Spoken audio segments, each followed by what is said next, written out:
serve as the State Director of Probation and Correctional Alternatives. I want to welcome everyone to the Thursday, November 17, 2022 meeting of the New York State Probation Commission. We're here at Alfred E. Smith Building in room 118 in Albany, New York, and we're also broadcasting live through WebEx and YouTube. So this is a publicly available meeting. We have quite an agenda today. I want to acknowledge first our guests. And so we have on the line Commissioner Rocco Pozzi from Westchester, who's a longstanding member. Good morning, Commissioner.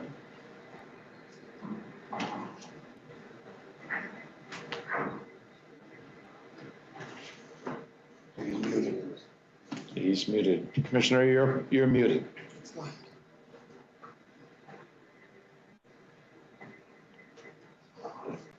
Can he not unmute himself? Here he goes. Yeah, I couldn't unmute myself. I'm sorry. Good morning, Bob.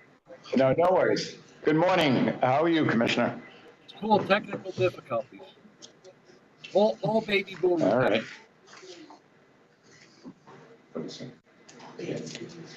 All right, you're breaking up a little bit, but we can hear you, so that's good. Member is Anthony Perry on the line representing Chief Administrative Judge Lawrence Marks.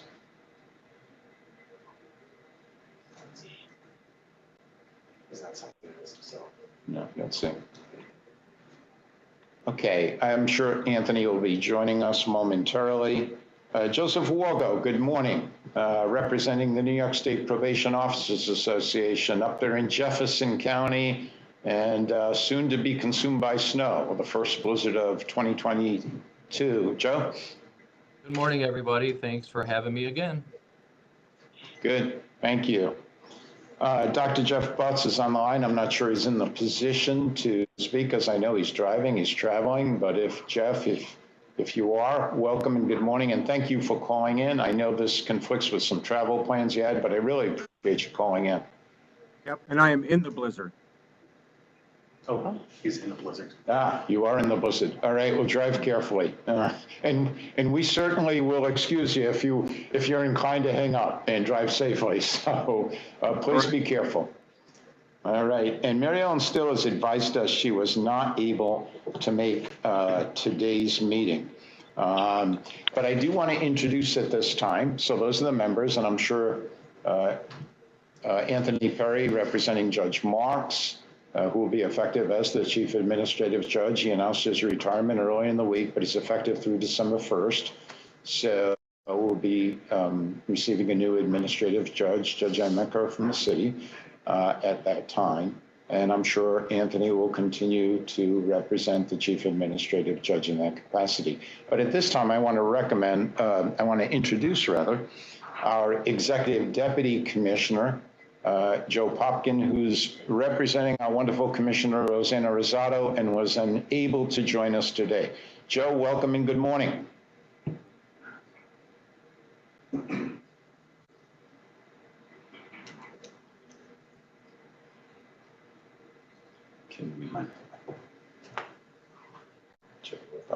You're on mute, Joe. And I'm sure you've tried to unmute yourself from there, so it must be here. So we will check. Patty's checking the screen to see if we can unmute you. No. Hi, can you hear me now? There we go. Can you hear us now? Yes, we can. Good morning. Thank you. Sorry, I was having some technical difficulties, but no, I just wanted to say thank you so much, Bob, for convening the Probation Commission. And really just to everybody for being involved on the commission and guiding our profession of probation. You know, we've been very, very busy over the last few months going all around the states to different areas that have had issues with gun violence and violent crime. And one thing that came through kind of across the board is just the crucial role of probation, whether it's in administering pretrial services or working with, young people, and also just the critical role that they play in each community as being another set of eyes and ears and people who can lend a hand. And so, it's a credit to not only the profession and all of the probation departments, but really our team here at DCJS, Bob, and Gary and Matt and just everybody who's done a phenomenal job over the last year, continuing to not only apply our evidence-based, data-driven strategies, but be a key part in each community. And as the commissioner has talked about over the last year, really our goal is, yes, to keep New Yorkers safe, obviously to have a justice system that works for all, but really to make communities stronger, safer, and whole. And that's the work that probation does day in and day out. So I will get out of the way for the rest of the meeting, but I just wanted to say, on behalf of the commissioner and on behalf of everybody here at DCJS, thank you for what you do to help us guide this critical profession. Thank you, Joe. Really appreciate those sentiments. And, I just want to say that it is so helpful having a commissioner first and an executive deputy commissioner here at DCJS who really understand the value of probation. They learned it firsthand. Of course, Joe has extensive experience as being a deputy director in the Office of the Governor of the Chamber for Public Safety. And so he's seen firsthand how community supervision works. But clearly, the importance of probation is demonstrated in all these meetings. Probation's the hub of the system, relates to police, prosecutors, defense, the courts, treatment agencies. So thank you. I know that means a great deal to all of the probation directors on this call as well, across New York State, as well as the staff at the Office of Probation Correctional Alternatives. So thank you for those sentiments. Appreciate it. All right, and now I see that Councilor Anthony Perry has joined us. Good morning, Anthony. How are you doing? And we're going to unmute you here, Anthony, because it appears you're muted. So we're going to do that. Matt Charlton's trying to attend to that right now. And I don't think I actually did it. No, I think somebody else did it. okay. I think Joe ended up doing it. Second. Yeah, Katie, can you unmute Anthony Perry? Or Andrew, can you unmute Anthony Perry, please? In fact, I think we should unmute all the panelists, Andrew, because this is a relatively small group, and that would be the most effective measure. But Patty managed to do Joe Popkins. I don't think I did. Katie, if you're able to unmute the panelists, all of them, please do so. I think that worked. Oh, good morning, everyone. Thank you, Bob, as always, for inviting OCA to participate. On behalf of Judge Marks and our soon-to-be acting Chief Administrative Judge, Judge Amaker, we just want to thank everyone for all their work and just echoing the sentiments of Joseph. Just how critical the courts view both probation after a sentence is imposed for those individuals that are able to take advantage of a non-incarceratory sentence and utilize that time for rehabilitation. But then, especially now, the critical role in many jurisdictions that probation is playing as providing pretrial services and helping ensure that courts have the ability to both ensure that that are likely to return to court and don't require either remand or other monetary conditions to be imposed can be left at liberty, and that hopefully also they can be, through pretrial services, connected with those services that might benefit them regardless of the outcome of their criminal matter. So we're just thankful for everyone's hard work in these areas. Thank you, Anthony. Really appreciate that. And we've been working really closely with Anthony, his team, Bill Parrott, too, and Jess Cherry over the last several months. I want to just recognize, not on the agenda, but I want to recognize the great work of the Office of Court Administration in developing with us, the probation community, a uniform probation restitution form and civil order judgment. Great progress there, and we really appreciate the partnership. So welcome, members of the commission. Now I want to take the opportunity to ask our staff to introduce themselves. And I'm going to start with Gary Gold to my right. Good morning, all. Gary Goebel, Assistant Director with the Office of Probation and Correctional Alternatives. My responsibilities include criminal court probation, family court probation, and our training unit. Thank you. Good morning, everyone. I'm Kimberly Chabon, I'm Program Manager for the financial and business related items in the Office of Probation and Correctional Alternatives. Good morning, all. I'm Teresa Scanu-Hansen, the CCR3 managing the Juvenile Probation Operations Team in OPCA. Good morning, everybody. Happy Thursday. I'm Nicole Aldi. I'm the Community Corrections 3 representative, the unit manager for the Alternatives to Incarceration program here through OPCA. Morning, Patty Clemens. I'm the Director of Training here at OPCA. Good morning. I'm Matt Charton. I am the Assistant Director here at OPCA. My areas of responsibility include the Interstate Compact Unit, the Alternatives to Incarceration Unit, as well as the Vocational Education, Employment, and Reentry units. Thank you. Thank you, Matt. And in the mezzanine seats there, Lenny? Yes, Lenny Price, OPCA. I'm a CCR2 with the Adult Operations Unit. Hi, I'm Colleen Thorne, CCR2 in the Adult Operations Unit. Good morning, Danielle Rendy, CCR2 in the Adult Operations Unit. And off to the side, but always there to support us, Allison? Hi, Administrative Assistant for LPCA. Allison Motto, doing a great job too. And Katie's providing technical support. And Katie's providing technical support, and Michelle Clark is not with us today, but she oversees the VER unit with the employment-focused services and the reentry program. So that's the entire team. I do want to acknowledge that Commissioner Rosado has appointed both Gary Goebel and Matt Charton as assistant directors. As you know, it's been some time since we've had that position filled, and we actually created 2 assistant directors. And just to repeat, Gary Goebel and both Matt Charton, who have extensive experience, will be overseeing, Gary will oversee probation and juvenile adult probation operations, as well as the training unit. And Matt Charton will be overseeing the interstate unit, the VER unit, and the ATI unit. So 2 very, very busy jobs, 2 individuals with extensive experience. I'm really pleased about this, grateful to the commissioner for doing this. And at this time, I want to note, I believe Mary Ellen still is on the line as well. We thought we recognized that call, and Mary Ellen, I wasn't sure you were able to join us. Are you on the line? Yeah, Bob, can you hear me? Yes, yes. Oh, great. Yes, I've been on all along. For some reason, I was muted and couldn't get the technical difficulties resolved. Yes, I'm in attendance at the meeting. I just couldn't be there in person. All right, Mary Ellen, and thank you. We would never mute Dutchess County. I want you to know that. So, thank you. I've been trying to work on it.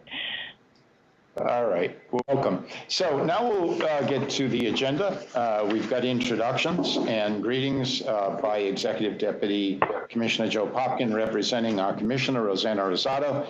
At this time, I'm going to ask for a motion to approve the minutes of the May 26, 2022 meeting. May I have a motion? Joe Wargo has made first and second the motion. Who will second the motion? I will, Bob. Rocco, thank you. All those in favor, please signify by saying aye. Aye. All those opposed? Any abstentions? The motion carries unanimously, and the minutes of the Thursday, May 28th, 2022 Probation Commission meeting are approved. Thank you very much. Next item on the agenda, I'm going to go through some probation technology updates. This is meant to be kind of a rapid round, the speed round, in just bringing us up to date in the probation community, what we're doing in technology. Good news, Audemon is working steadily each and every day in implementing the application, the fix, the patch for the criminal history record information Caseload Explorer integration. And what that means is that all of those county probation departments, virtually all of the probation departments in New York State that are using the uniform PSI template will be able to automatically download the legal history of each individual that they're conducting a court-ordered investigation on.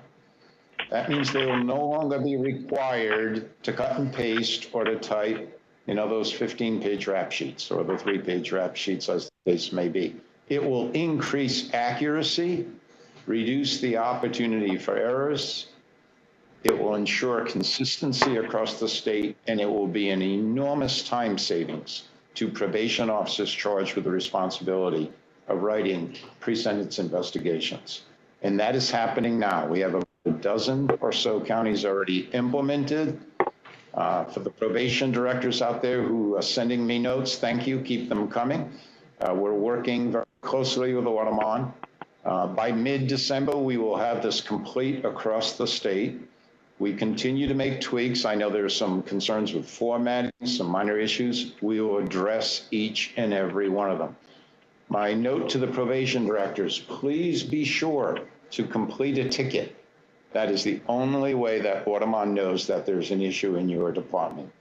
My second note to directors, stand ready. Once you have signed up for the installation, please alert your IT departments well in advance because the IT, the server for probation, has to be down for a period of time while the new software is loaded.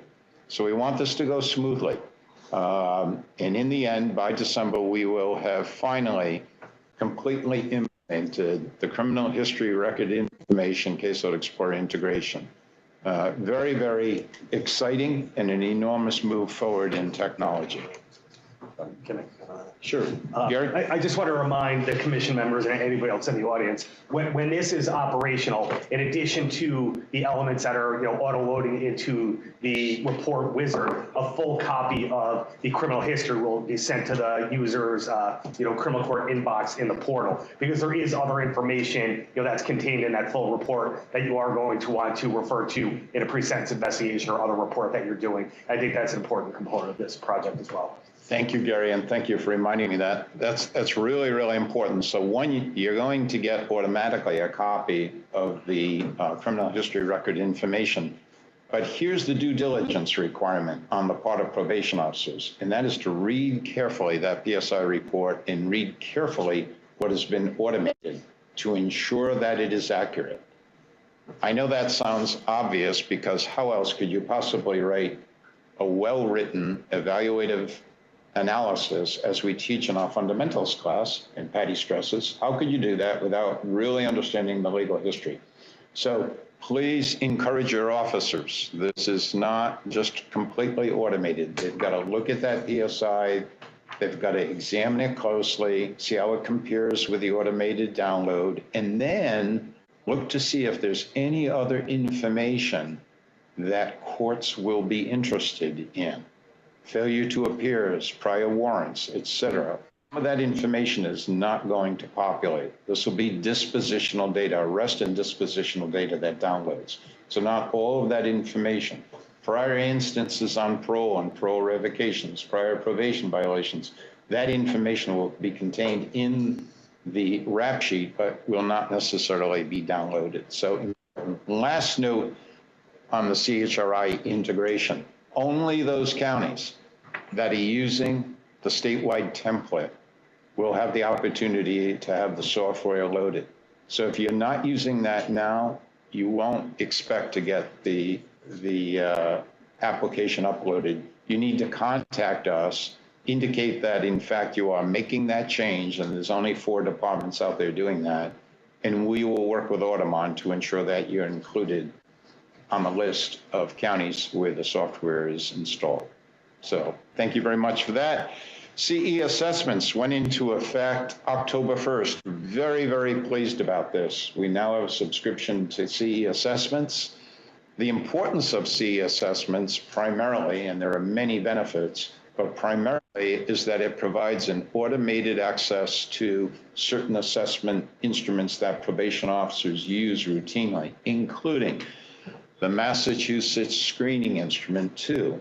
As you recall, we contracted with the University of Massachusetts Medical School to actually train probation officers across the state in the use of the mental health assessment screening instrument. It is required for all youth, PINs and JDs eligible for intake and adjustment services. By the way, we just didn't do the training. Counties were required to develop policies and work with their departments of community mental health to ensure that referral sources were readily available. And as I recall, our Juvenile Probation Operations Unit and our training divisions worked extensively with counties to ensure that probation officers were trained and that they had policies in place. So the Massachusetts Screening Instrument is now available to all counties. I want to be cognizant and state that there are 9 counties or 10 counties working with Columbia that continue to use the eConnect, the GAINS instrument. That's perfectly acceptable. Both instruments, the GAINS SS and the MACI-2, are fully validated instruments and very helpful in screening for the need to evaluate. They are not a clinical evaluation. It's a screening tool, but it indicates where youth should be evaluated. Secondly, now in the CE assessment suites is the RAPID instrument used and developed by the Office of Children and Family Services in cooperation with the Office of Temporary Disability Assistance, used to screen and identify youth who may be potential targets or targets sexual exploitation. Sad commentary that you would think we even have to do that, but it is a growing problem in this country and certainly important. Let me say this, the RAPID is not a screening instrument in the traditional sense. We don't just complete the RAPID. The RAPID is completed after a probation officer establishes a rapport and trusting relationship with the youth. And it's not administered question by question, but rather as information is culled through that relationship, through that trust, the data elements are completed in the RAPID. That's what helps the officer complete the RAPID instrument. And of course, for those youth, we have decriminalized many of those behaviors, recognizing the legislature has recognized that these are victims of sexual assault and sexual exploitation, and there are services available through the Safe Harbor Act to ensure that they are receiving the necessary services. There are other assessments in the assessment suite. For New York City, the domestic violence screening instrument, we have made that widely available. New York City is engaged in training every probation officer in New York City Department of Probation in the use of the domestic violence screening instrument to help inform supervision of individuals convicted of domestic violence crimes. For the remainder of the counties using the DVSI, you will continue to access that through the probation Compass suite. So there are other instruments, including the Texas Christian University, the Static 99, et cetera, that are available in the assessment suite. CE programs is coming, I want to say to a theater near you, it's coming to your counties. CE programs, effective December 1st. Audemon is loading the program information for each respective county. So what is CE programs? All of the counties receiving state aid through the Raise the Age initiative, through the Raise the Age law, and they are significant to the tune of some $35, $40 million between staffing and services. It is significant funding, must in fact load all of the juvenile services into CE programs. This is important because it'll give us valuable information at DCJS in order to further evaluate the effectiveness of some of these interventions, i.e. are the functional family therapy programs, the multi-systemic therapy programs, the youth courts, the mentoring programs. How effective are they? Are we effectively matching services to the youth in need of services? These are the answers we hope to answer in the future, but we need data to do that.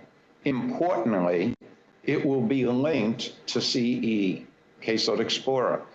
So when a person is enrolled in a treatment program or it completes that treatment program, it will actually inform the Caseload Explorer functionality. Probation officers will be informed of this at their desk. Furthermore, the service agencies in the community will have a web-based application to be able to enter updates into the CE program. So that's a significant move forward, CE programs. Last week, I was advised 17 departments had loaded their programs. So we've got some work to do, probation. Doesn't mean that you won't be able to do this on your own after December 1st, but I assure you, you will have to do it on your own after December 1st. If you would like Audubon to do this for you, then please make an effort to load that juvenile information prior to December 1st, 2022. Teresa, did I miss anything? Just one point, Bob, that Audubon is providing training. That training has begun, but there are additional sessions that departments can easily sign up for, and we've distributed that once or twice through email. Okay, very good. Thank you for that. Teresa has said for everyone that there is training available. Really encourage you to look at those training opportunities on CE programs, and we'll be doing more on that. CE enhancements, including financials. We are developing an extensive statement of work with Audubon. Audubon's doing very busy with us these days, but they're developing an extensive statement of work to make enhancements to the Caseload Explorer function. It's been several years since we've done that, since Raise the Age, since we've made enhancements. They come in three varieties. First and foremost priority, juvenile enhancements. To ensure that we're collecting information correctly for Raise the Age. We have some data quality issues out there, probation directors. We have some data quality issues, and Teresa Scano-Hansen and her unit are working with counties to point out where those deficiencies lie. In order to get accurate data through CE Sync, we have to load accurate data. We need to understand the distinction that AO really means adolescent offender and not adult offender. That JO means juvenile offender, NYO means youthful offender. I know that is not easy. New York State is a complex web in the family court system and difficult to understand. And just to further complicate matters, we created the youth part of the Superior Court and created the nomenclature adolescent offender. But all of this is important. So please work with your supervisors and officers and ensure that the data is entered properly into Caseload Explorer. To that end, we will be making many enhancements on the juvenile functionality, enhancements to the financial obligations functionality. Lisa Baker will be pleased to hear that.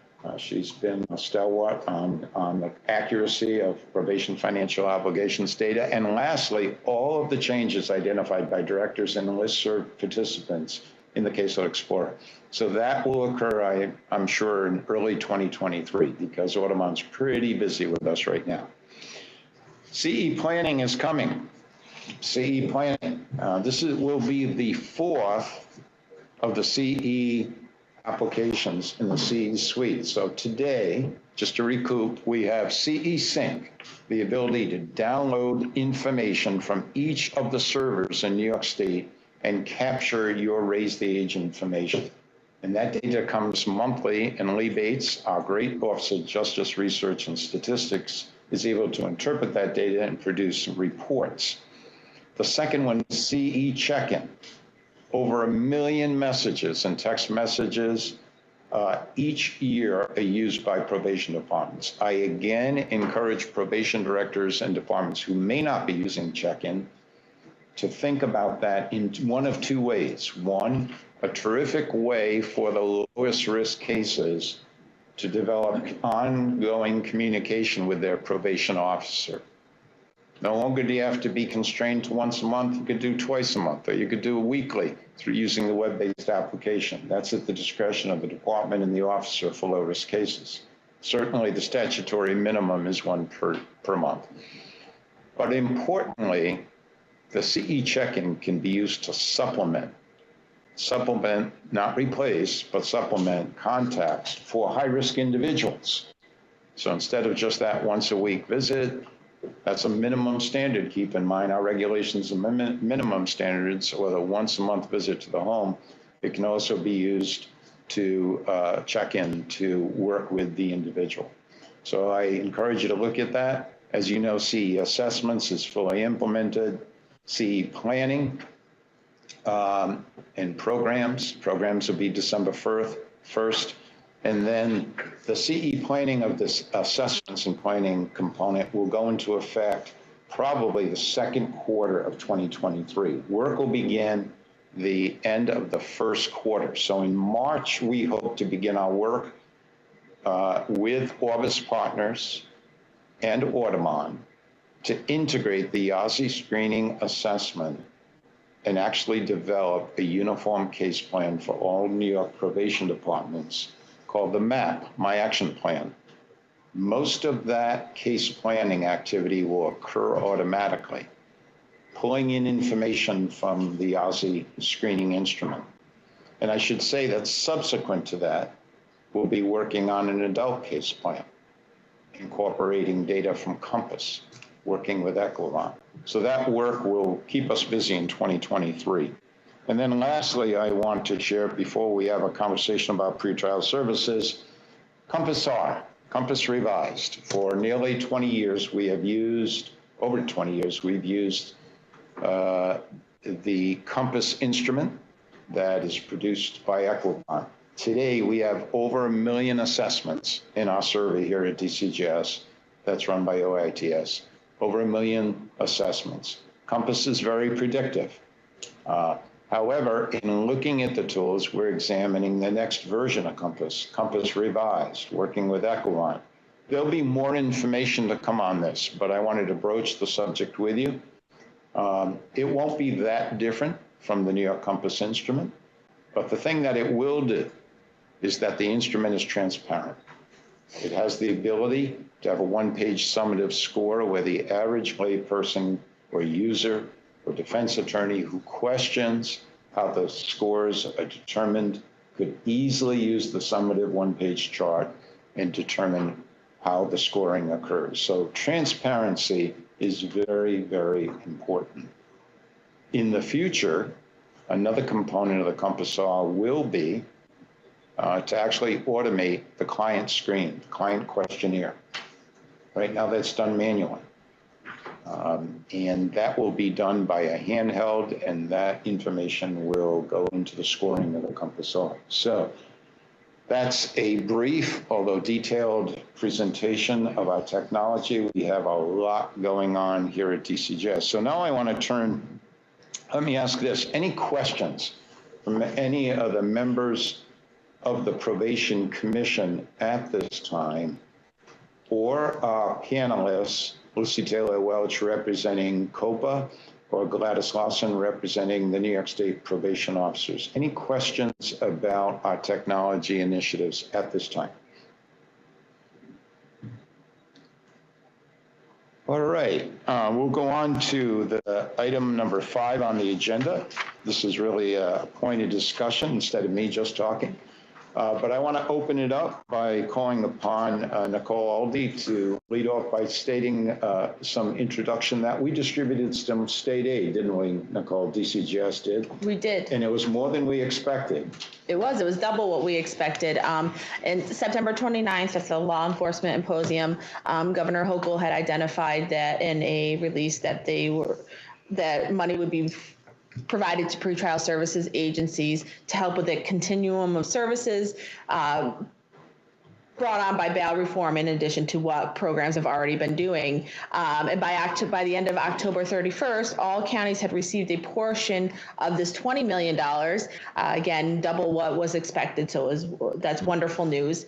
And the purpose was, again, to utilize for any way that the probation or pretrial services agency that provides services in the county to provide services to those individuals under pretrial supervision.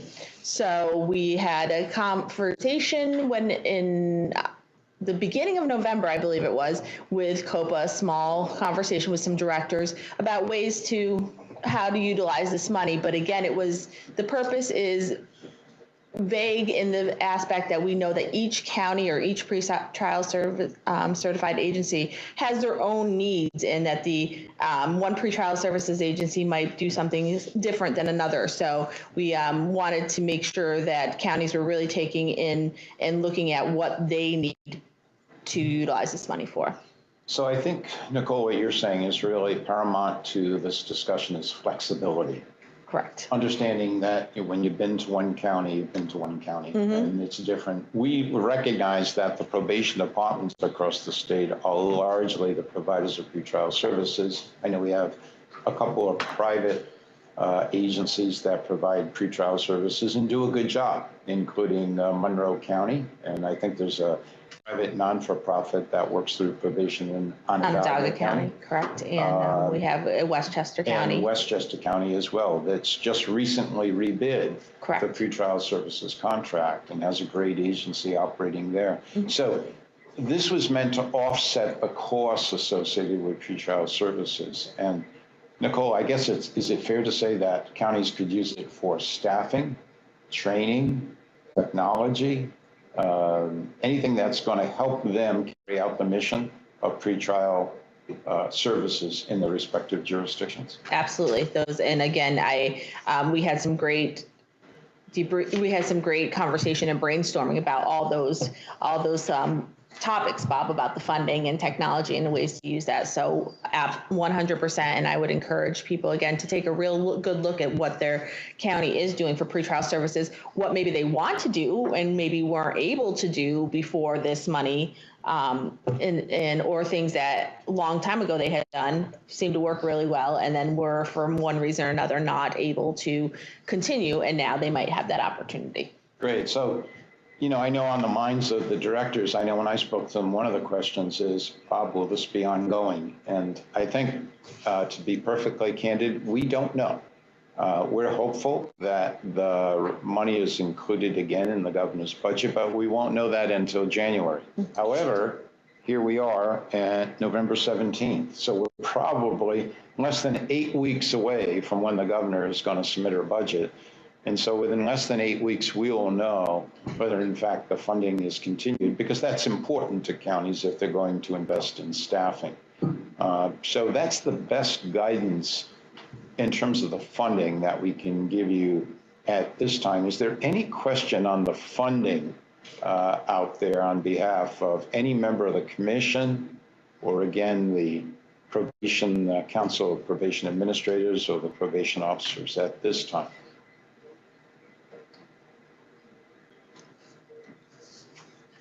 Yes, Anthony Perry from the Office of Court Administration. Keep in mind that the Office of Court Administration has the task of certifying the pretrial service programs across the state. And Anthony, I know that keeps you very busy. Anthony's a very busy individual. Not only does he oversee pretrial service programs, he's the chief counsel to the chief administrative law judge, filing motions in court and arguing points and practices, and then contending with us trying to develop a uniform restitution form. So Anthony, I don't know how you do it all, but certainly you have the floor on pretrial services. Well, I think everyone here, yourself included, wears many hats and takes on many responsibilities. So thank you for the kind words. I know everyone here is doing a lot.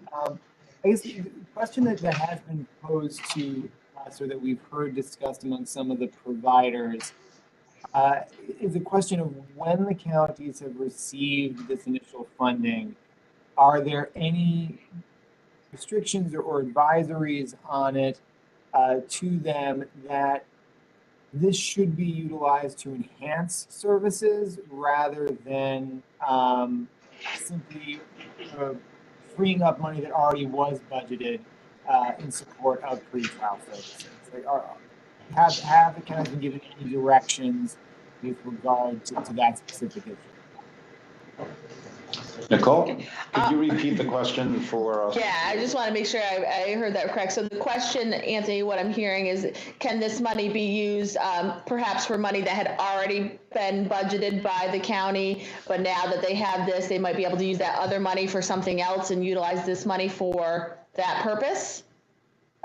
Yes, that it would free up funds that could be redirected into the general fund of the county rather than increasing the overall budget of a pretrial service agency or probation's division that is dealing with pretrial services.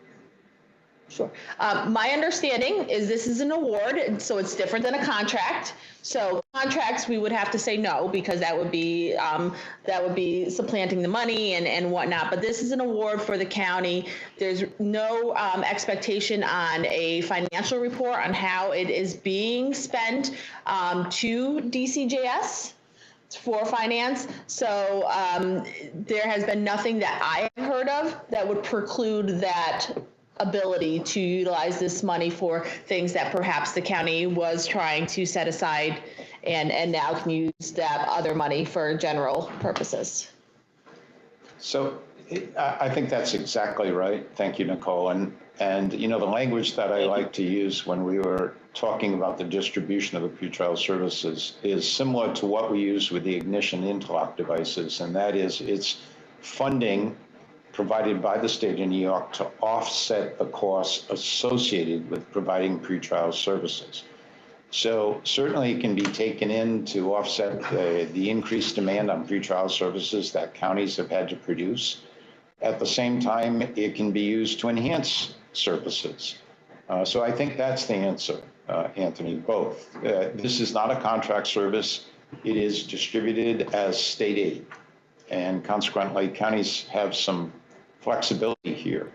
But I think, you know, in large part, it's in response to the demand that we've heard from counties, and the governor has heard from counties and saying, with the bail reform, well, there have been many new responsibilities fostered upon counties, yet we didn't get the aid. So this is what this aid is for. And in fact, it was doubled on the governor's initiative, which I really applaud, because she was listening and heard from counties that they need more resources in order to provide what are primarily release under supervision services for clients as a result of bail reform in New York State. So I hope that clarifies some of those questions. Thank you, Nicole. That was And Bob, I'd like to add just something that I had heard in general that I thought was a really good identification of how pretrial services are going. On that COPA call that I discussed, one of the pretrial services agencies that were run by probation did declare that this is the pretrial individuals that are now under pretrial supervision are not the same of those that were in yesteryears. So it's definitely different. Services and supervision, monitoring rather, are different. So there's a lot of work in trying to figure out how to make sure that these programs are monitoring and justly for those under supervision, under monitoring for pretrial, and providing public safety. It's a great point, and it's a good segue to the next conversation. So, which is all about pretrial services. So here's really the discussion. What are we seeing? That's the question I'm posing out there. And several weeks back, I had a conversation with Gilbert Taylor out in Chautauqua about pretrial services. And you wonder how pretrial services is affecting different counties. Some counties are saying not so much. We didn't see, you know, that great an increase. We saw some, although we're seeing individuals released under supervision who require more intensive supervision services, and we're concerned about that. We're concerned about the threat to the community, et cetera, safety, GPS, all these things, and trying to ensure community and victim safety. But I remember Gilbert said to me, Bob, we went from 500 to 1,000, and this is Chautauqua County. It doubled in terms of the caseload on release under supervision. And in some sense, what bail reform has done is move the probation service forward, front and center. At that same time, when you think about the commitment of the courts throughout the state of New York, particularly with treatment courts, our courts in New York State have been so progressive in trying to identify early on the needs of individuals with respect to substance abuse, i.e. our treatment courts, right? Our substance abuse drug treatment courts, our veterans courts, all various courts that we put in place, our mental health courts. We have some great mental health intervention courts. Judge Demick, I'm thinking, and down there in Kings County does a fantastic job with TASC on the mental health courts. So the idea has been to identify and screen individuals for the needs early on. So this pretrial supervision, with more people hitting, you know, release under supervision and being returned to the community, I think does two things. It provides an opportunity with the courts, probation with the courts, to identify people in need of evaluation and services, and at the same time provide those services. But there's also greater demands placed on probation departments and pretrial services programs. So I think the money is certainly important to that. And one of the challenges that I've thought about is we really don't have regulations in this area. And, I'm thinking of some of, the longstanding members in the probation community, Commissioner Posey and Mary Ellen Still, thinking about, how probation has changed, but we don't have regulations in pretrial services. We have them in investigations, our Part 350, very prescriptive, I might add, and 351 with supervision. But what we're seeing is great disparity across the state in terms of what is the expectation. Courts are interpreting the bail reform differently. The law does say non-monetary services available, but what are the terms of supervision or monitoring that can be imposed during the release? Some are saying, I want to see that person seen every week. Other courts are saying, no, the least restrictive, I want that person to be seen monthly. So we have this kind of disparity across the state. There's variation across the state. And I think that one of the things that's incumbent upon the probation community is to convene a work group in 2023 and try to think about, can we bring some uniformity to the supervision aspects of pretrial release services consistent with the law? So comments on that very point. This is the heart of our discussion today on pretrial services. This is Mary Ellen. I think this is an area that certainly deserves some attention.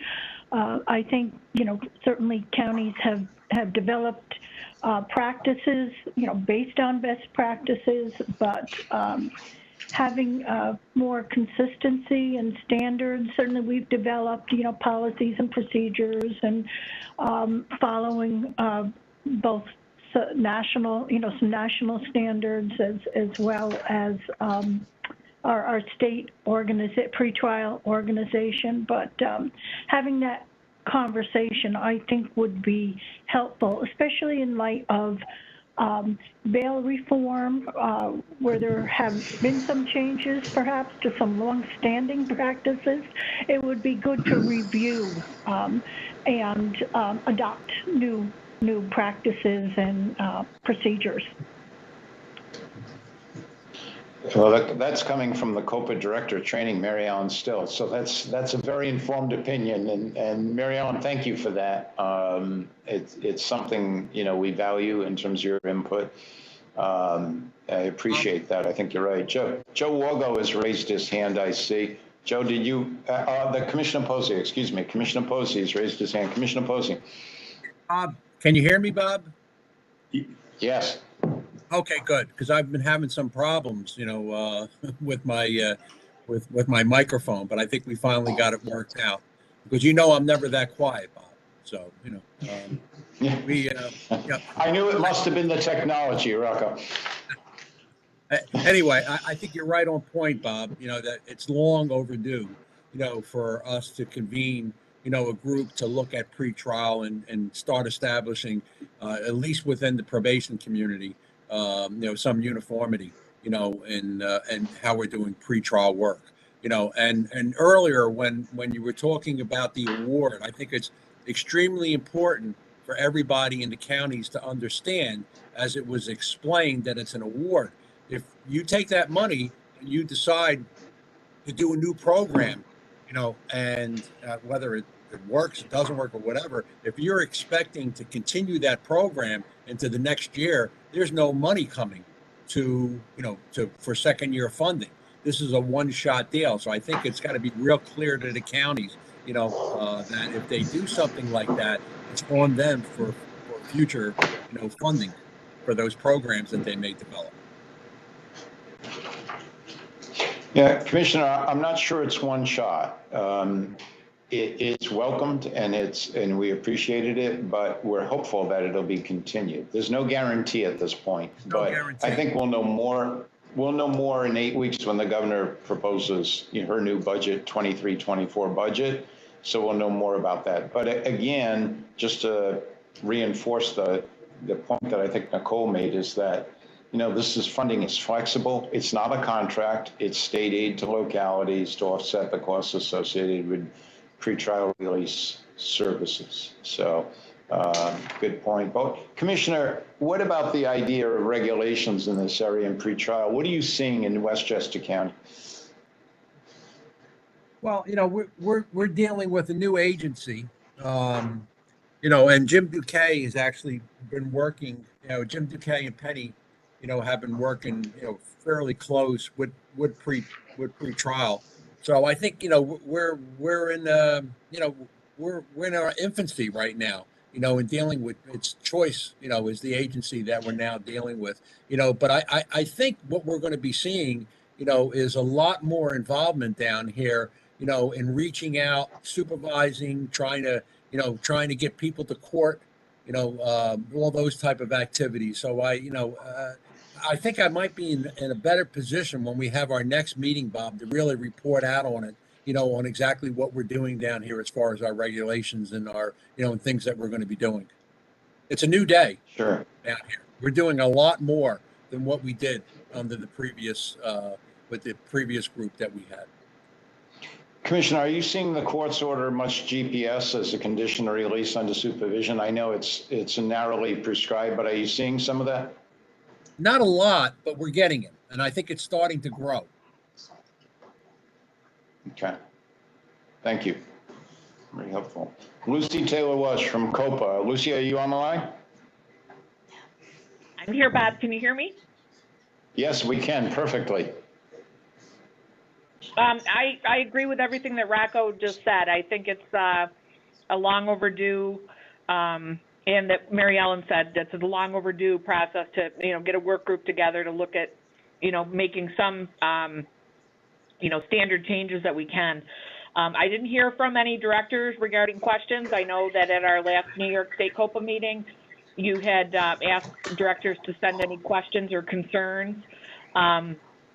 I refer back to what Nicole Aldi said earlier. We had that kind of that brainstorming meeting, and I think that satisfied most of the questions that people have, up to now.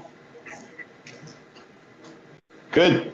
Very good, Lucy. What are you seeing in release under supervision pretrial services in Orleans? We've had some cases. They're minimal at this point, but we've had some cases, and I would expect that we're going to see those cases probably grow. Okay. And what are the courts asking the department to do in terms of monitoring? Are they setting conditions once a week, once a month, evaluation for treatment, referral for evaluation to mental health or substance abuse treatment? Any of those things? We just recently got one out of county court. The gentleman is technically homeless because his house has been,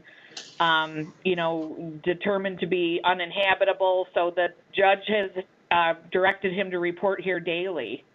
And, right now the main goal is just to keep reminding him of his court dates. And so far he's been to all of his court dates. So that's been successful.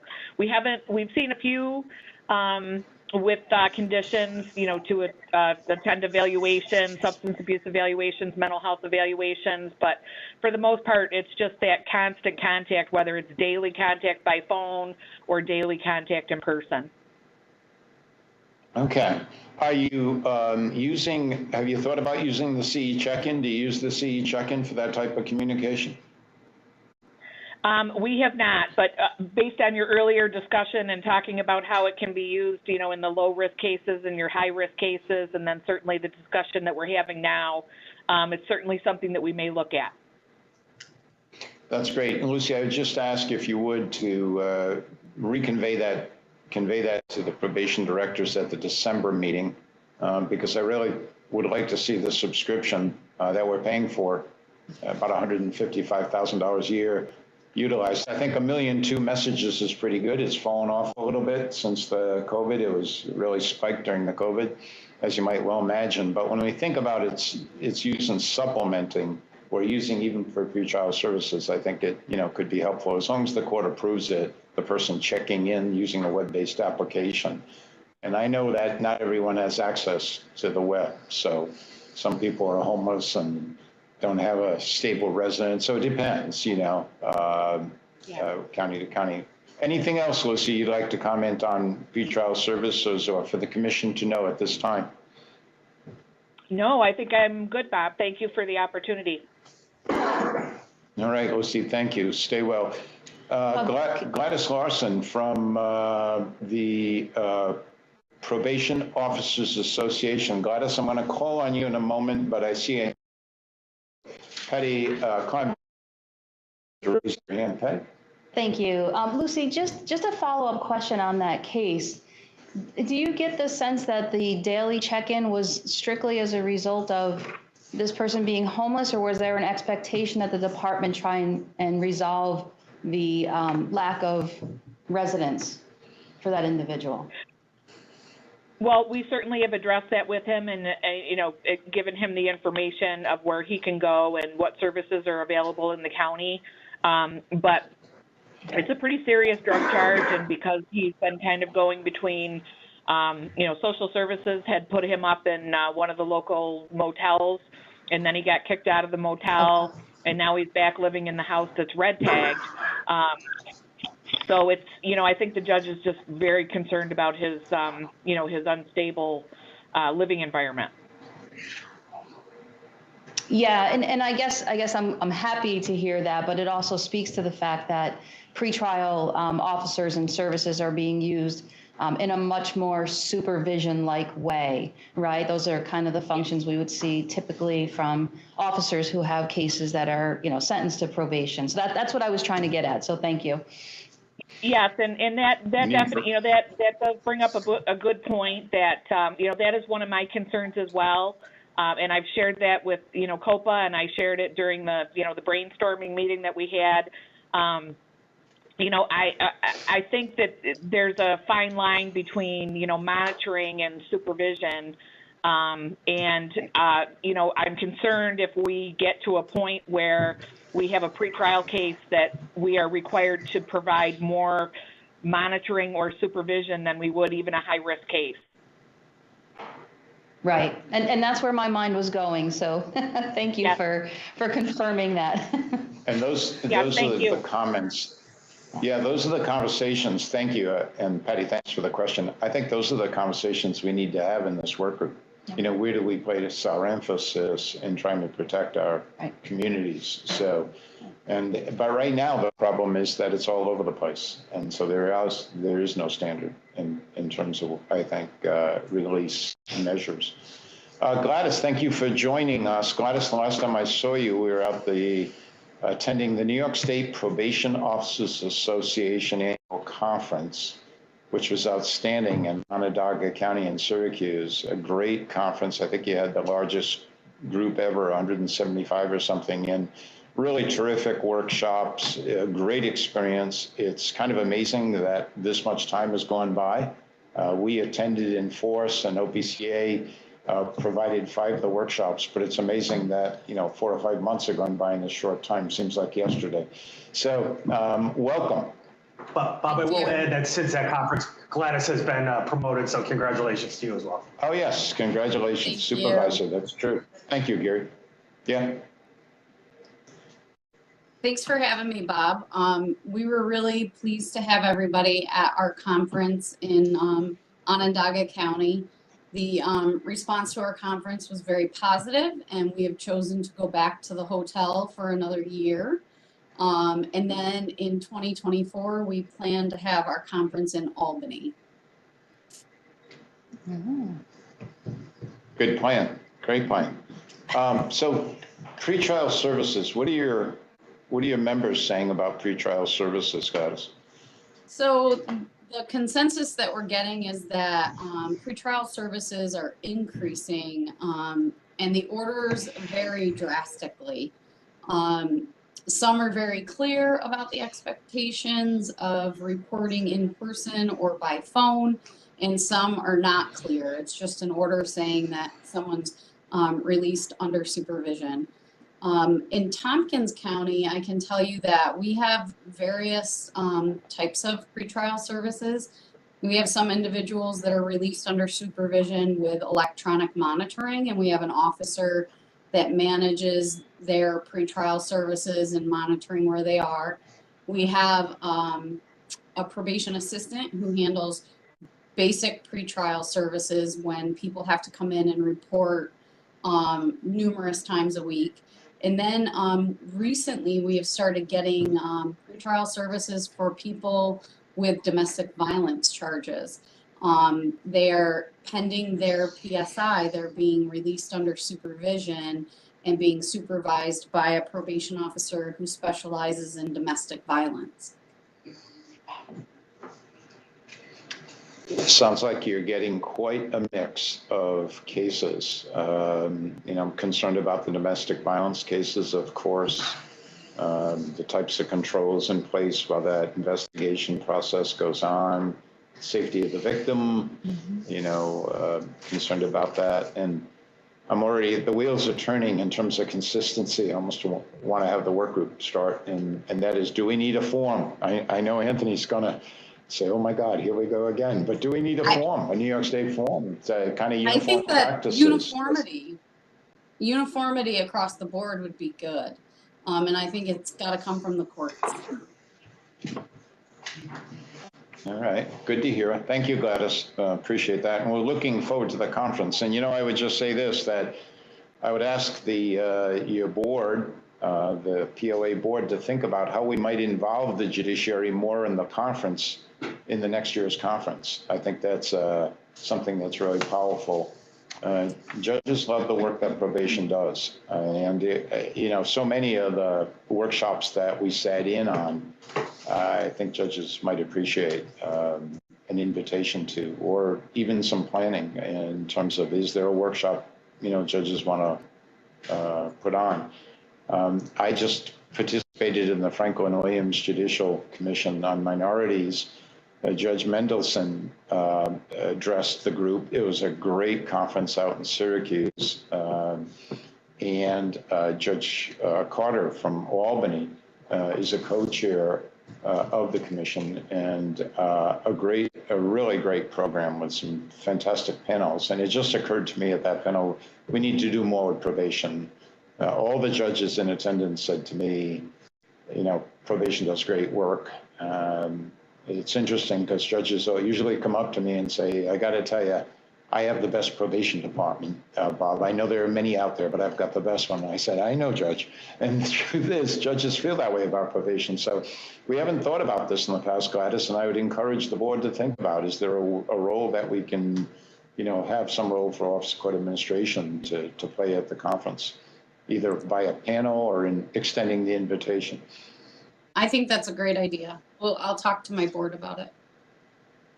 Great, thank you. Other comments on pretrial services from members of the commission at this time?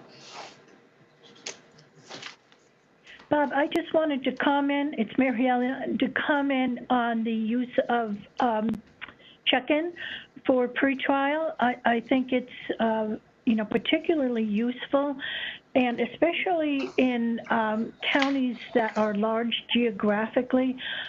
Many of our people who are on pretrial monitoring, they have, difficult, just the cost of gas can really be an obstacle. People who want to stay in touch, follow court orders, for them to have that option, I think is just tremendously beneficial and helps them, stay in compliance with any court orders. And we have found that the judges in the courts are certainly on board with that. So it's very useful. It's a great suggestion, Mary Ellen. Thank you. And, linking it to pretrial, I'm wondering if, in fact, we shouldn't set up a demonstration for the judges on check-in at some point and do a demonstration of the technology to get the word out there. Get some feedback from the judiciary, and is this something that they see as an asset or not? Anthony, I'm going to wind up the conversation on pretrial and ask if you have any comments at this time or. Just that, I mean, the courts are aware, and there are a variety, or that the level of services that each locality can provide is unique, and that there is not an across the board. There are not across the board expectations, and that courts have to be aware of the resources that their county is able to provide. And what we have encouraged through the administrative judges and other meetings is to have those lines of communications open with the pretrial service providers, with the county government, to make sure that the expectations of the judges are aligned with the capabilities of the service providers. We have also encouraged the ensuring that there is communication directly on cases in a timely fashion, and that as part of the information sharing, as many of the probation departments know, then we've also reached out to those non-probationary pretrial service providers, that the NYS system that is replacing Combs Inquiry will have a great degree of additional versatility with providing information about currently pending cases to probation departments and pretrial service providers.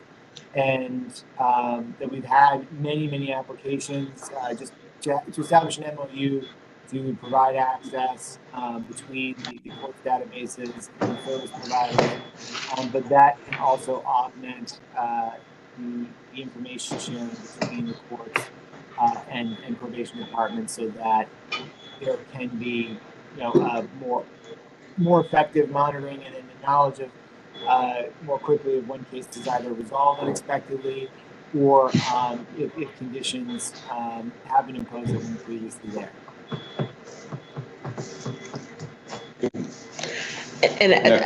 Yeah, thank you. I just Thank you. wanted to add with this, because this is such a rich conversation, that I just want to again reiterate, although probation departments do the large majority of the pretrial services agencies and work in New York State, I hope that probation will also, especially in those counties where a not-for-profit or another county agency does that work, that they bring this information, that the probation brings this information that we're talking about here to those counties, to keep them up to speed with what the rest of the state is going to be doing under pretrial. Good point. Good point. Thank you. Gary? I just want to make a quick comment that I'm sure the commission and the audience is aware, but it's kind of interesting. Like over the years, even prior to the pandemic, the number of persons sentenced to criminal court probation has been decreasing. It's been, I guess, kind of magnified during the pandemic. But now with pretrial, it's kind of a reallocation of the responsibilities of the agency and the population they're working with. So I think you'll have to monitor that as well. There's fewer persons sentenced, larger pretrial work occurring. Exactly. And that's why we have the recognition that we really don't have guidance in that area, which is important.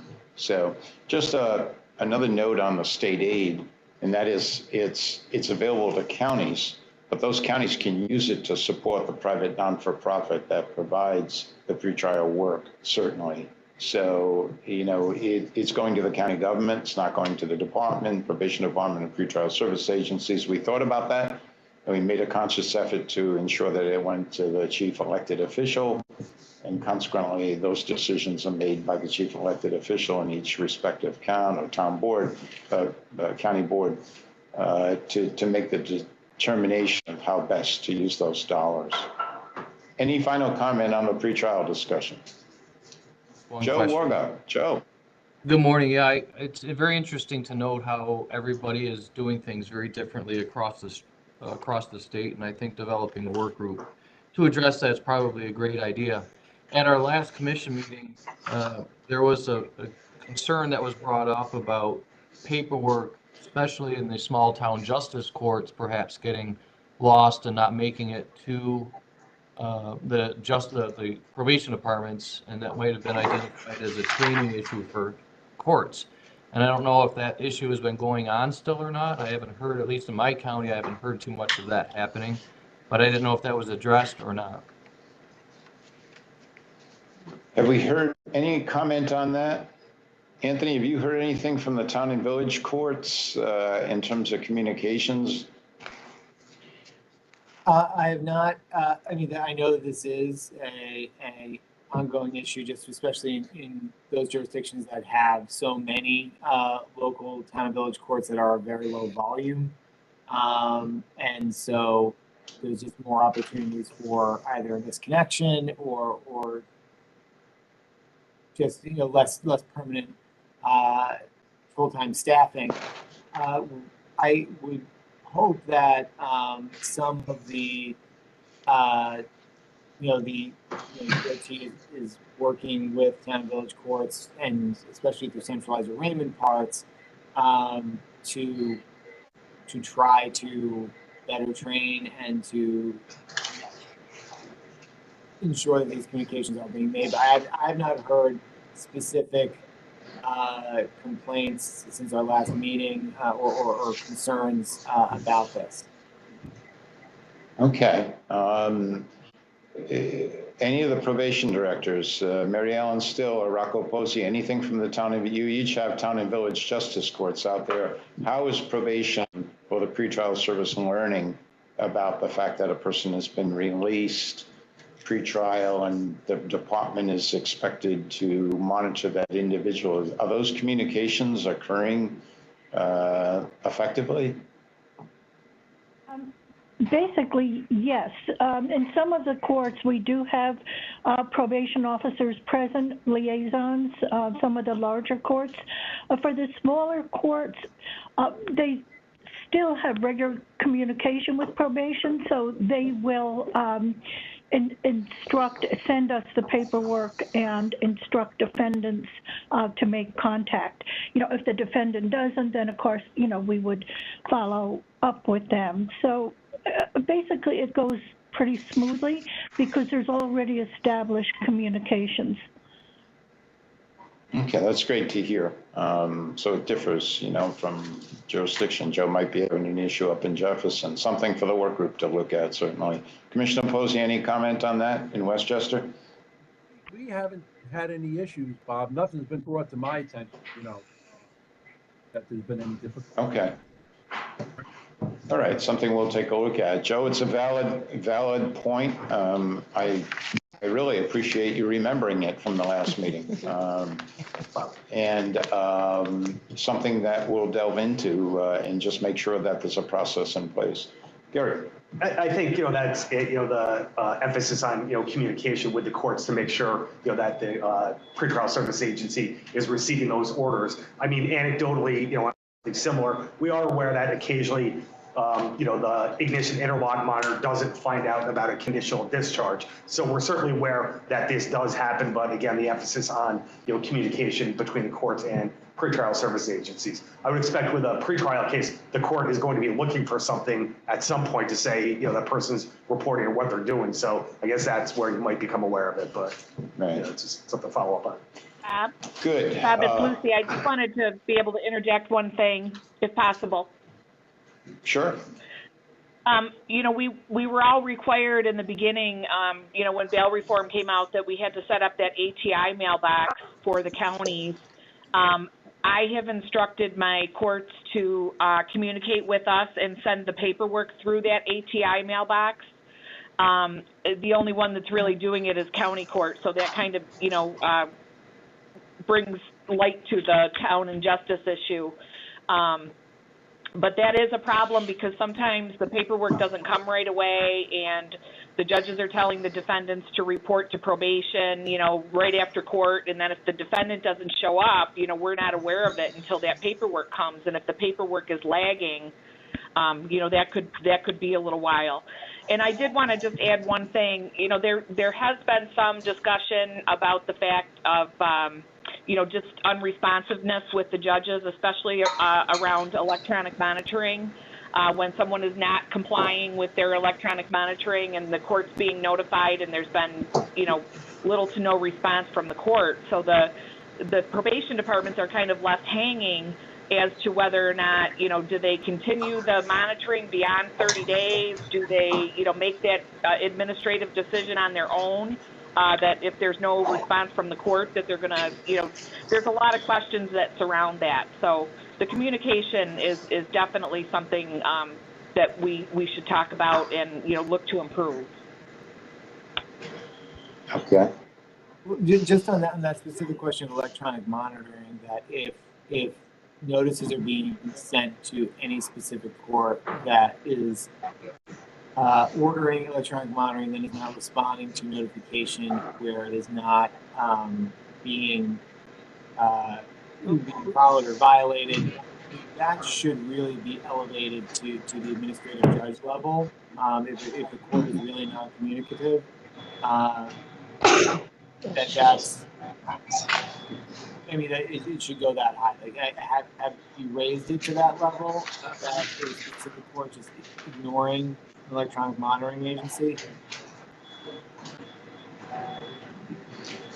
And Anthony, I want you to know, I encourage the directors all the time to have those conversations with their own administrative judges, either the supervising judge of the criminal court and the county court, or the administrative, but to have those conversations. And, we just completed a very successful executive leadership program here last week, which our training unit helped did organize, and we had a number of new probation directors, deputy directors, principal probation officers, and even probation supervisors. And we talked about the necessity of being able to sit down with the judges, communicating, not only on that, but subjects like violations of probation, the timeliness in terms of signing the warrants, where a violation, we changed the criminal procedure law years ago, requiring certain time constraints for the judge to sign the declaration of delinquency and arraign that individual.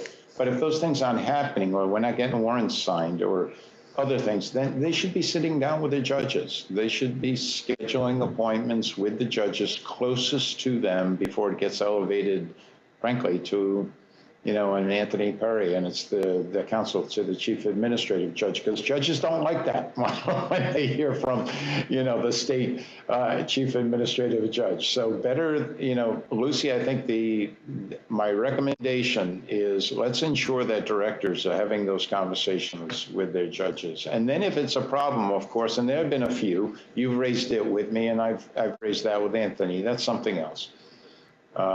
I would also say, Lucy, does it make sense, talk among the directors, to have an established mailbox like you did? Is that a good practice to share with the town and village courts throughout the county? Is that something directors can do and get those mailboxes out there so the communication or the emails flow swiftly with the orders? Yeah, I thought that was something that we were all required to do. So I just assumed it was, something that we all did when bail reform came about.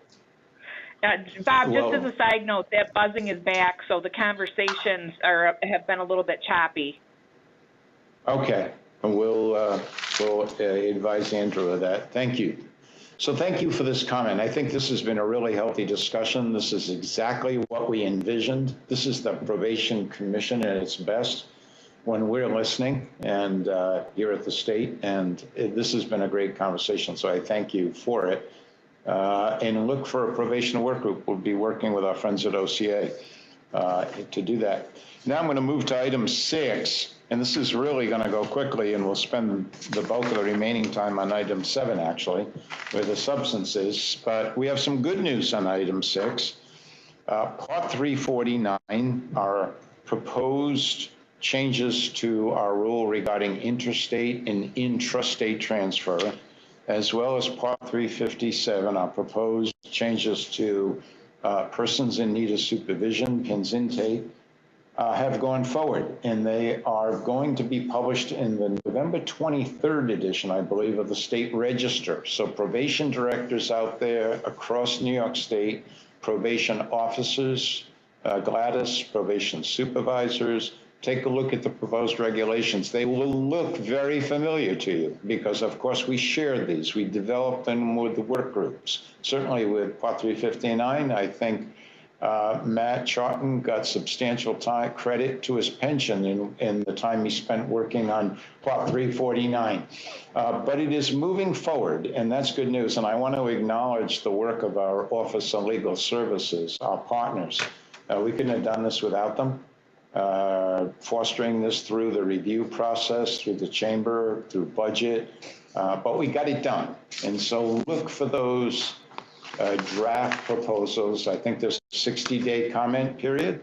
And of course, we will come back to COPA and POA or with anyone who poses questions on those. The Part 357 really are cleanup. They're not extensive in nature, and we've discussed them at length. Part 349 does propose some changes with particularly with respect to conflict of interest cases, and this will be instructive for those probation departments that have been concerned about accepting courtesy cases supervision where there's a conflict in a neighboring jurisdiction. What are the legal implications of that? So my short-term advice to those directors has been get the sign-off of the sentencing judge, the sentencing court, so the court is aware of that. Certainly you're doing the right thing by asking a neighboring county to transfer that, to supervise that case where there's a conflict. So you're doing the right thing, but protect yourself. Ensure that the sentencing court has knowledge of it. So there are no surprises. If there's recidivism or a rearrest, and the sentencing judge would ask, gee, I really didn't know about that. And we don't want the judge to be in that position, and we don't want the department to be in that position. So take a look at those changes. We'll have more discussion. We'll look to promulgate these in 2023. That's exciting news. We have one more regulation, Part 356. And Teresa, tell us about Part 356. That went out to directors and is actually with directors for comment now. Maybe you want to make a short commentary on that rule. Sure, we released that to probation directors on October 31st. We expect comments to close by mid-December from probation's informal review before we proceed to formal rulemaking and public posting of those edits. But essentially, just a couple edits to Part 356 to align with some law changes, primarily raising the lower age of juvenile delinquency and redefining juvenile delinquency in the definition section of that regulation. It also includes a proposal to allow for the juvenile substitute contact provision that mirrors Part 351. For formal juvenile supervision cases, we're proposing to include that in the adjustment process because there are contact mandates in there as well. And just some other minor changes. The parts to reflect, I think, the December 2019 changes? Yes, right. Yeah, catching up with other law changes. Yeah, correct. Other law changes. So take a look at it. We're always interested in comments. We get our best comments from our probation professionals throughout New York State, and we make changes to the regulations when we hear those comments. So, you know, we're listening, we're attentive on that. So that's exciting. Our regulations are moving forward. Now I'm going to go through the program updates and then take any new or old business. First, I'm going to ask Patty Clements to talk briefly on the basic course for peace officers. And Patty, if you could give us an update, because we went to the Municipal Police Training Council, I think in March of 2022. And here we are in November. November. Right.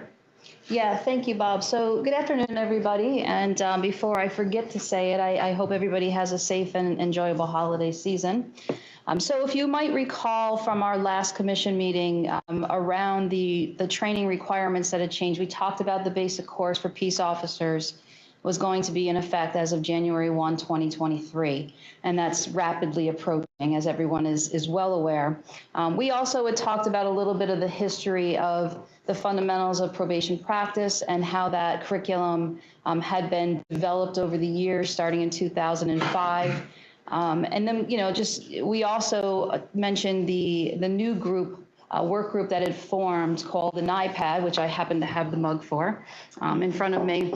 But the New York Probation Academy Directors Work Group did in fact meet for its first forum in August. And the goal here was to do two things, really. One was to start to establish a set of uniform PowerPoint slides and materials that could, I guess, offset, for lack of a better description, the very police-heavy curriculum that is the BCPO. So the NIPAD work group, like I said, met in August. We were able to kind of compile from a variety of different sources, and keep in mind there are 7 local academies, including Albany, who worked on this project. And we were able to compile a collection of PowerPoint slides that would allow us to be able to use the curriculum, certainly, you know, adhering to the fidelity of the BCPO curriculum, but also to make it more meaningful for probation. So a translation by the actual instructor with those slides will allow some of the probation feel, if you will, to come through in that content. So NIPAD was successful in August in doing that. The other part of the equation here is the fundamentals curriculum. So while we're gearing up for a January 1 start date for initial training to begin for all new hires, we also are going to continue to use the fundamentals curriculum. So the total training time will go from roughly 3.5 weeks right now to about 9 weeks is the expectation, 6 of those weeks being the BCPO. Some necessary revisions had to happen to fundamentals. So, you know, the obvious ones are we remove the peace officer components, at least most of them. So there's no overlap between the BCPO course and the fundamentals course. At least that's our goal, right, to try and minimize that. But there's also places where we are able to kind of maybe bring in some material that wasn't previously there to enhance, you know, the fundamentals curriculum. So there's kind of the yin and the yang going on with that curriculum. My team certainly has been very busy in trying to make sure that that standard set of slides that are created, you know, they're uniformly created using our templates. They are, you know, obviously adhering to the curriculum. The learning objectives are being met. And then at the same time, we're trying to make sure that each of the local academies is ready to deliver the BCPO. So we have the use of all, well, at least at 6 of the 7 sites. Albany is still working to achieve that goal, but at least 6 of the 7 sites, from just as early as, what, Tuesday was the training committee meeting? We had each of those sites report out on their readiness, and it appears as though they have all the pieces in place, which is fantastic. What we're trying to avoid is officers having to get the BCPO course from a local police academy. Not that the training would be poor, but it won't be probation centric. And that's the idea with the local academies being able to deliver both the BCPO and the fundamentals of probation practice. So I am thrilled to hear that, you know, the efforts of all the departments, of the NIPAD group, certainly of us here in OPCA, are at least prepared when that January 1 date hits to be able to offer the majority of new officers hired a place to go for those courses where they'll be able to get that instruction from people in the field. And that really was the most important part of the work for NIPAD.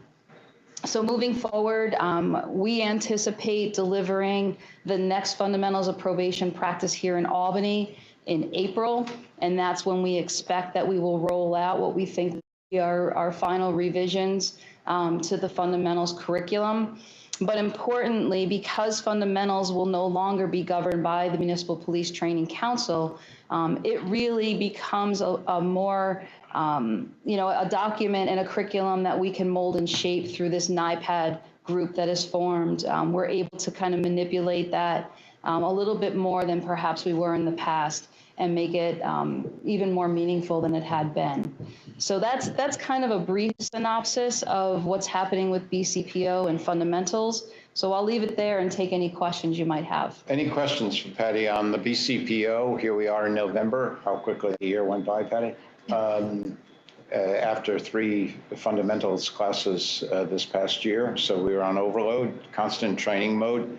But any questions for Patty on the BCPO, the basic course for peace forces, and the fundamentals of probation practice curriculum?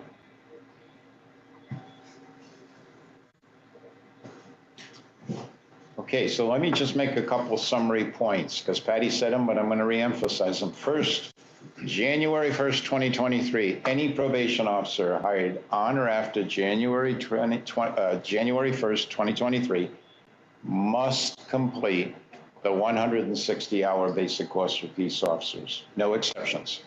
In addition, they must complete the fundamentals of probation practice. Let me say further, while we think it makes sense to take the basic course for peace officers first and take the fundamentals second, closest to when you initiate practice, that may not always be possible, and we recognize that. So plan accordingly, but we will understand that if in fact you've got to take the fundamentals because you've got to grab it when it's available, we'll understand that. Right. Keep in mind that you can complete the basic course for peace officers. You will not know a thing about probation. You really need to take the 3 weeks of fundamentals of probation practice. You'll know a lot about the penal law. You'll know a lot about the criminal procedure law. You'll know a lot about a lot of things, and it's an excellent training. But you will not know much about probation practice, and that's why both courses are important. This will be expanding rather dramatically the basic training for new probation officers from 4 weeks to 9 weeks. It doesn't surprise me, and I don't think it should surprise any of us, given the complexity of the job of the probation officer today. Using evidence-based trainings and cognitive behavioral interventions, doing assessments, developing case plans, working with youth and families. These are complex jobs. Writing high-quality probation investigations, reports with well-written evaluative analysis and independent recommendations to the court, regardless of any promise at sentence. The job of the probation officer is to write a PSI with an objective opinion to the court. The courts value and want high-quality investigations and recommendations.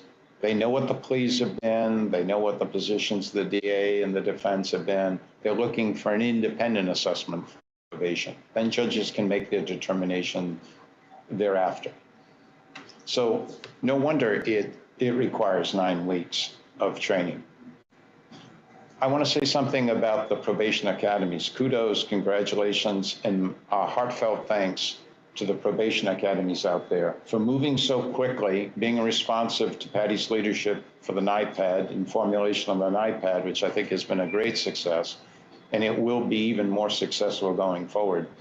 But in actually developing their curriculum to ensure what Patty and I call the basic course for peace officers is probation officer centric. That in fact, the various scenarios in that curriculum relate to probation. Going forward, let me say that we need to revisit the training rule, right? The management rule and the training rule. And we need to convene a work group on the training rule and establish more standards to ensure uniformity across the state and how we are training probation officers, right? Is that part 346? 346, I think. 346, yeah. So 346, we need to take a second look at 346 and really look at ensuring that we have the highest quality throughout the state. Let me end on this note. If a county is contemplating establishing its own academy, the first thing it should be doing is calling Patty Clements. Counties do not have the independent authority to establish training academies. The state has that authority in its mission and in the executive law. We oversee training. So to ensure consistent high quality training, please come and work with us on that, because that's going to be the emphasis in 23, consistency, high quality training. I applaud counties that want to undertake that, but I will say this, it's a large undertaking.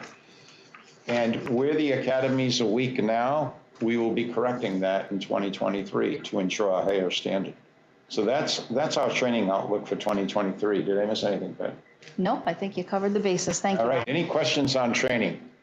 Why is training so important? It's because it's how we change. It's how we lead change. It allows us to leapfrog practice and move toward evidence-based practice with evidence-based outcomes. Training is the means. It's the currency of change. That's why we value it so much. All right, next, Gary Goebel is going to report out on the very successful probation financial obligations work group. Thank you, Bob.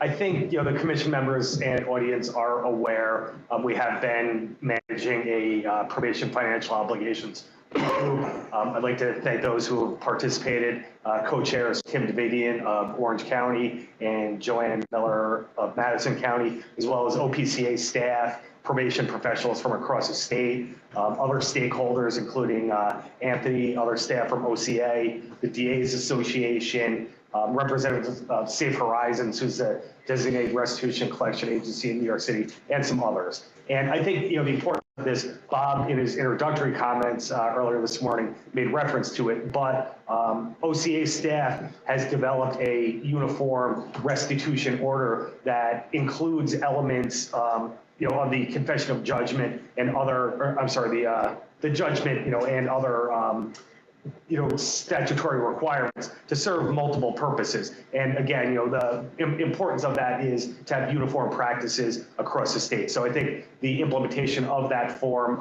when it rolls out, will provide a lot of that, standardization that is necessary. A couple of the other products that we expect to be forthcoming, we do have a state director's memorandum in the work that Colleen has drafted, and we're taking a look at now.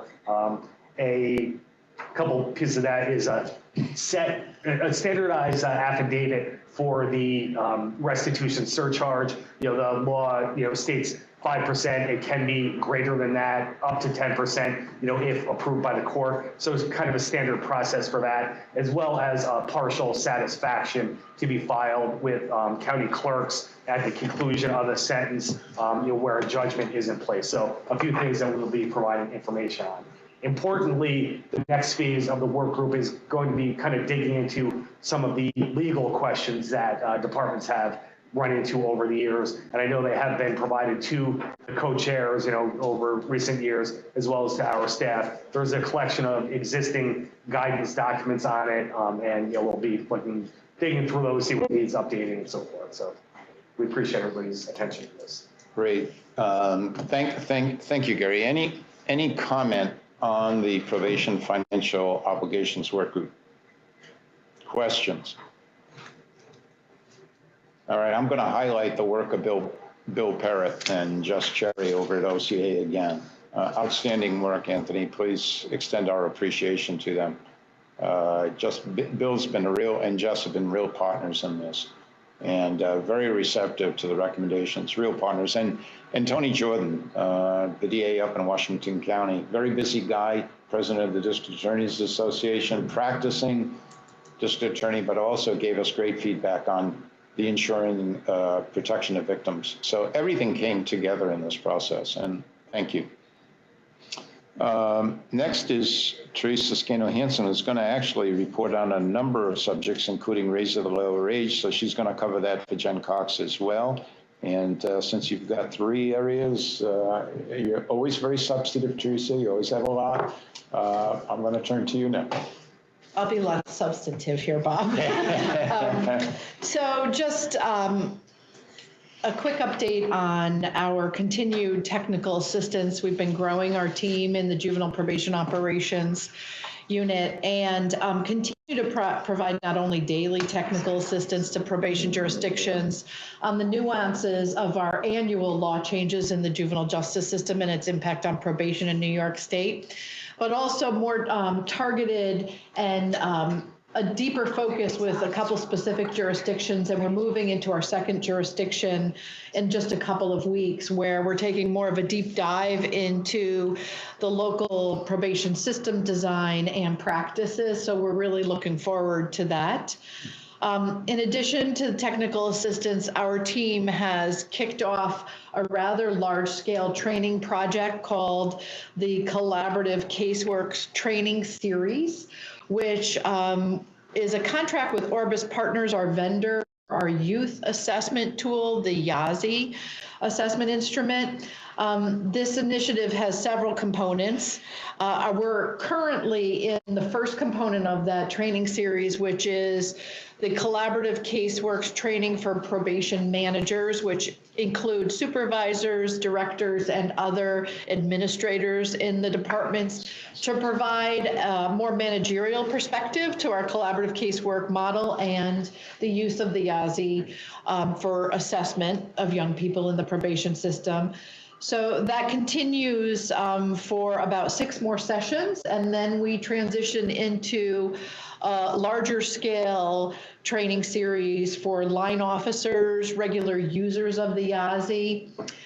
So what we find most exciting about this project is that it's a refreshed opportunity for officers to be able to bring questions that they have about their use of assessment and its translation into case planning during probation services.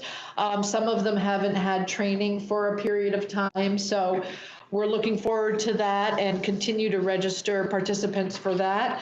And then next year in the spring, we'll transition into the coaching component of that contract, which will allow for coach development, which is this concept that Orbis Partners provided. The commission may remember a couple years ago, we had our really inaugural version of coach development, which was very successful. We have 35 YAZI collaborative casework coaches across New York State, outside of the city of New York, 35 coaches in 27 departments. In the spring, our next series of coach training will allow us to develop 45 more coaches. We intend to reach our remaining jurisdictions that don't currently have a CCW coach for YAZI, as well as supplement the jurisdictions that already have coaches.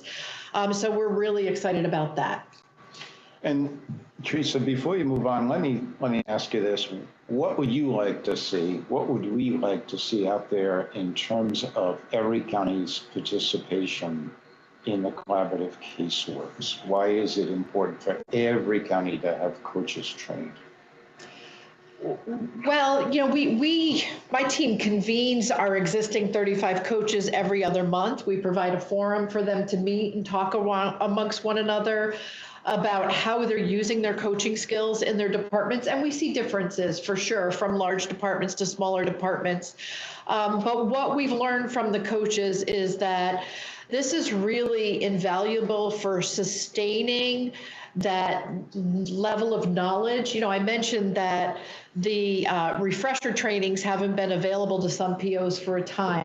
What we're able to do, and we've seen through the coaching model, is it becomes part of the probation culture to have really your point people that understand the YAZI assessment and how you answer questions in the YAZI. So we're improving inter-rater reliability, but also critically that translation from assessment result to targeted case plans that really address the criminogenic needs.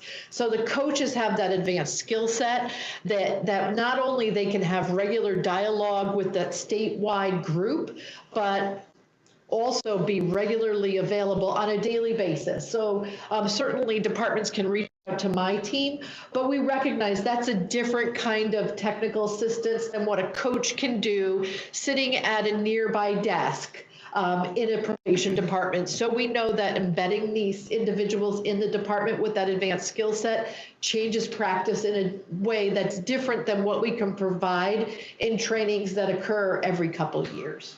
And this week you told me, Teresa, that in fact, some of the coaches had moved on to supervisor positions. And this is why it's important for departments not only to have one, but to have multiple coaches trained in the departments. Yes. And it's great that they are promoted and take on supervisory positions, because that establishes the culture of support and acceptance for this.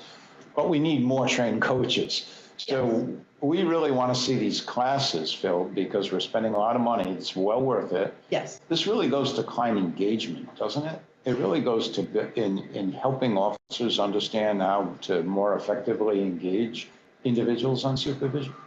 It does, and you know, the management sessions that are happening now go into this, and the Orbis trainer whose name is Melanie Stormer, does a really beautiful job of drawing the distinction between focusing on answering an assessment question correctly and the depth of an interview and the importance of the depth of the interview, because when you get that right, you get the answer to the question right, as opposed to the converse, right? Like, and when you get the question right, you get the assessment right, and then you develop a better case plan, which is the map in how to proceed with the individual on supervision.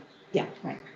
You're going to hear a lot from Teresa. She's going to be sending out directors a lot of memos. They'll be in the Patty Donahue fashion, bright colors and highlights. Friendly reminders. Friendly reminders. But please make an effort. We want to see every department have officers trained in this. Thank you, Teresa. I know you have another subject, raising the lower age, that you want to discuss with us.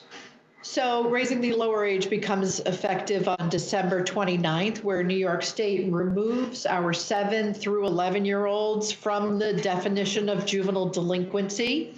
And we've been working with probation directors for about 6 months now in providing some guidance with regard to data sets. We've sent out directly to probation departments, more customized data sets so they can better communicate at the local level to their local DSS, which will, after December 29th, be providing the alternative, which is called differential response programs. So we believe we set up probation departments well to be able to communicate to those differential response programs as they're under development in each locality, what it is that these 7 to 11-year-old youth have looked like for the last several years. From a probation perspective and the data that we have from probation systems, the aggregate data has been posted on our website for years now, where we've separated out in the definition of juvenile delinquency the 7 to 11-year-old age group, as we've also identified the 12 to 15 and the 16 and 17-year-olds as we looked at raise the age. But we know that 7 to 11-year-old juvenile delinquency population has comprised 2 to 3% of the overall juvenile delinquency rates over the last 3 years. So it's a rather small number, but an important number. We've been able to provide departments with the composition of top charges. So departments have been able to share locally what those kids have been charged with. And in addition to that, access to aggregate assessment information to identify the criminogenic needs of those youth when probation has historically worked with them. So we hope, we believe that sets up the localities to be able to have information that DCJS has had about those kids, so there can be a smooth transition at the local level to providing services through the differential response programs. So that's a lot, I know, for you to digest, but this is the world we live in, and Teresa and her group have done a great job on that over the past number of months. But let me ask you a couple questions. So 7 to 11, no longer going to be JDs, with the exception, though, of about 11 charges, correct? And those are primarily homicide and manslaughter charges. So there are 11 crimes that even youth age 7 to 11 may still be held responsible for in a family court setting, because we specifically wanted judges to have the opportunity to review those serious cases. We thought that was important. They could still transfer that and have it a differential response service, I suppose, but a serious crime like that, we wanted the judges to have that ability to review those cases. But for all the others, which is still only 2 or 3% of the cases, they will no longer be held as JDs. So JDs will be primarily 12 and older, right, 12 to 15. And then we had the adolescent offender, 16 and 17, that can be transferred to the family court and become JDs. So just to make this as complex as possible in New York State as we do, that's the explanation. I'd like to hear from the departments and some of the commissioners. Have you heard from directors? Have you heard from social services? Have directors been working, Lucy and Mary Ellen and Rocco, have they been working with social services? So it's understood that on December 29th, these services are in place. Mary Ellen, can I call upon you for Sure. information in Dutchess County? How is it going? Sure. Yeah, it's going smoothly. We've had several conversations with our DSS commissioner. We are going to be sending out a joint letter to agencies and courts, explaining this, and also how they would then access DSS if they want to file something. So we it's been a cooperative effort. I think it's going smoothly. I'm sure there will be some questions because it is a change, but we will give them contact information and telephone numbers, and so all in all, I think that it will go smoothly. Great to hear, Mary Ellen. Thank you. Very, very valuable input. Commissioner Posey, Westchester County, how's it going up there with the differential response services for JDs?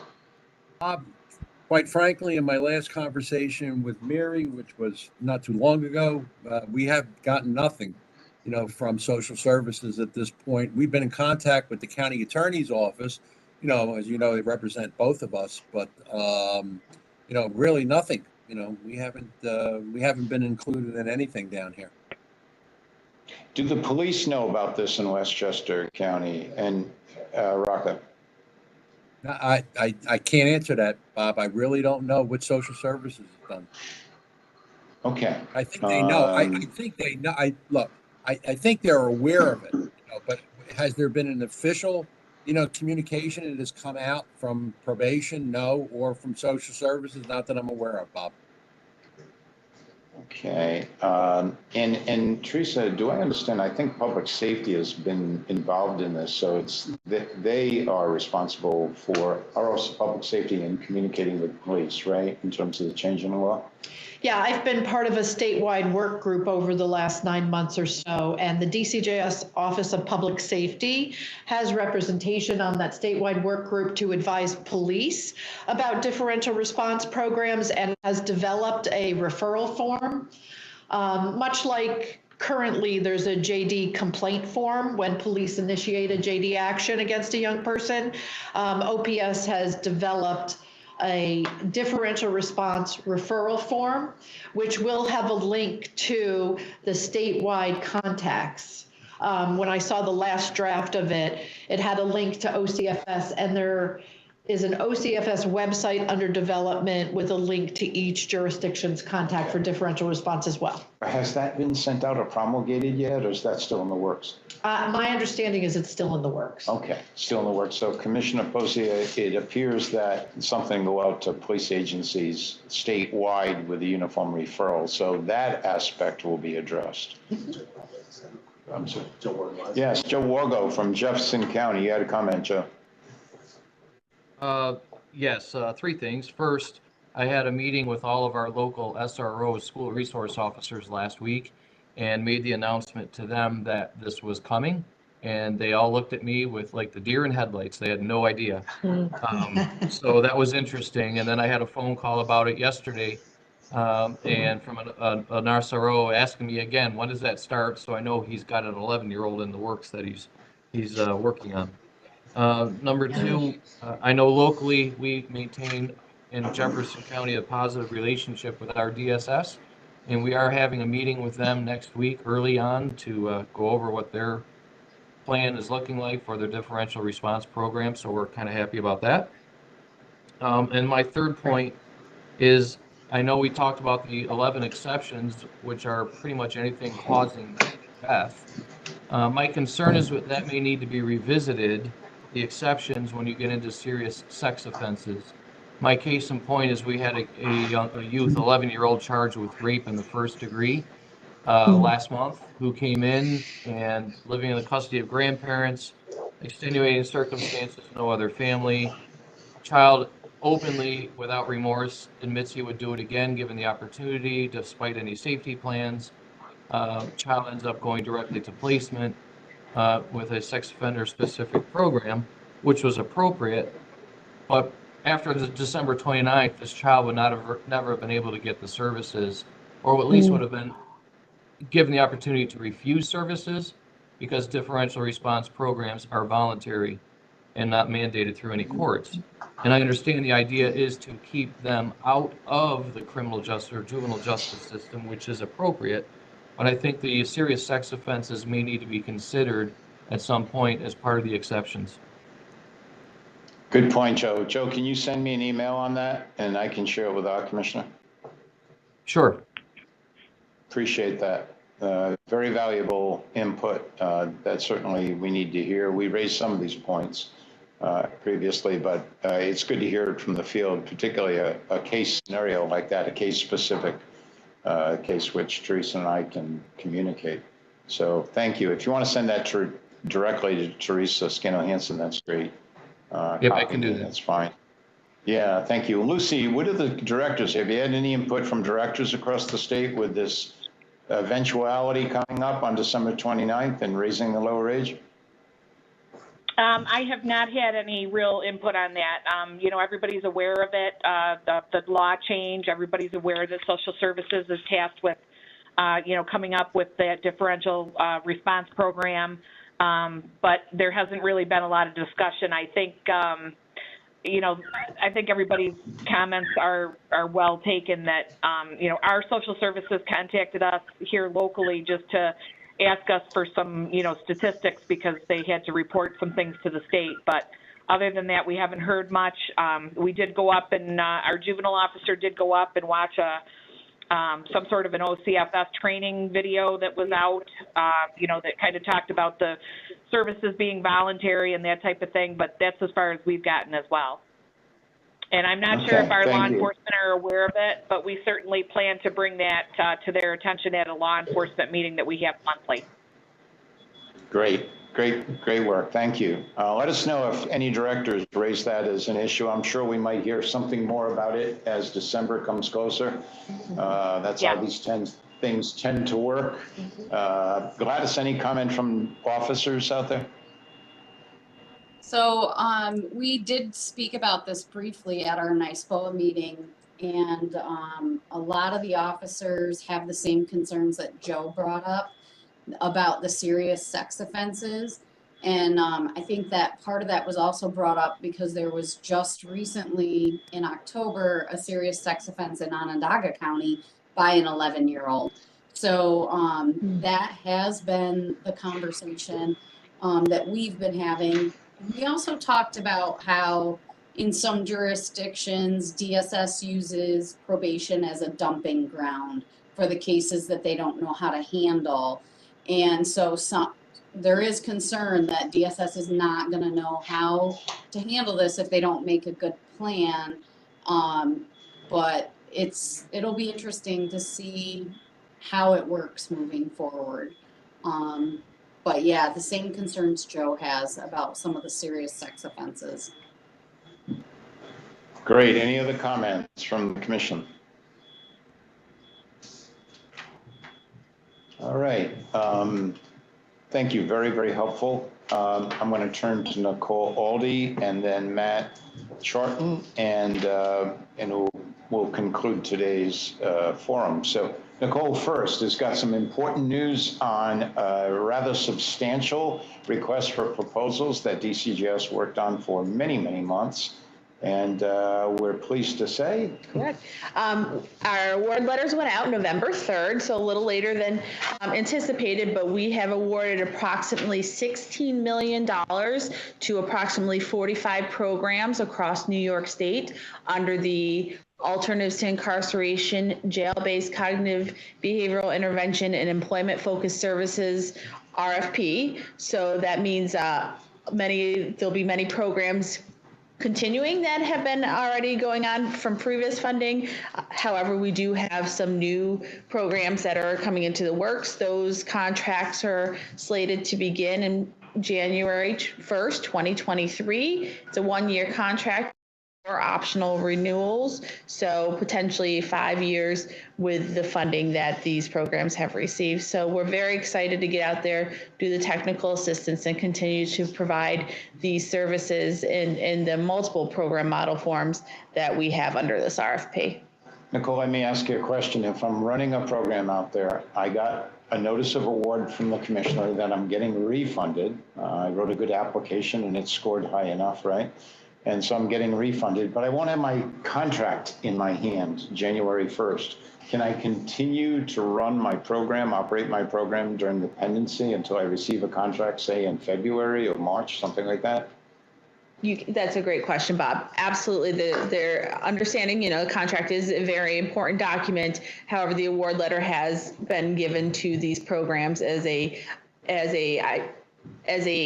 gesture of saying that you will be receiving a contract. So we are hoping to get those as close to January 1 as we can, because we know that having a contract is invaluable, but you can begin to run your program and continue to run your program as January 1. That's great. And that includes the 15 jail-based programs and a number of employment-focused programs as well, right? Correct. Employment-focused services programs. In all, I want to say the staff received and read, I think, nearly 75 applications this summer. Correct. So, during the summer months, the staff walked around squinting because there was a lot of fine reading and a lot of work that they did, but they boiled it down to some 45 programs to be able to fund worth $16 million. Yeah, approximately 60 million. Yeah. And yes, Bob, and pretty much every application that came in was of quality. So it was very a distinguishing process of trying to get down, because we wish we had money to be able to provide to all these programs that awarded. But I think we got a good representation across the board. I just want to acknowledge the work of OPDF, the Office of Funding Program Development, the Office of Justice Research and Criminal Justice Research, OJRP, Justice Programs Performance and Research, and OPCA, your staff, as well as Michelle Clark's in the Bury unit. And Michelle is in the middle of a kind of highly competitive supervisory training right now, but she's elected to take, or she'd be here, and but we can speak for her. Her staff did a lot of work in reading the employment-focused services programs too. So thank you for all that work. It panned out. It was a long road getting here, but we have a great outcome. So we're pleased to say that. Thank you. And thank you for, again, recognizing, the ATA unit was definitely all hands on deck. And I know there was a good portion representative of the VERY unit doing their work. Thank you. Any questions from the commission on these programs? Many of the departments out there are funded with these alternatives to incarceration programs. And we're in large measure refunded because they wrote great applications and they perform really good services, provide really good services. Any questions for Nicole Aldi at this time? All right, last item on the agenda, and we have one new item of new business, but Matt Charton is going to talk a little bit about the annual business meeting of the Interstate Compact for Adult Offender Supervision. Matt Charton. Thank you, Bob, and good afternoon, everybody. I'm happy to bring our program updates to a close with giving a summary of the annual business meeting that was held in New York City. The annual business meeting is the one time a year that states and territories get together in an in-person meeting and to discuss interstate business and possibly vote on rules. This was not a rule-making session.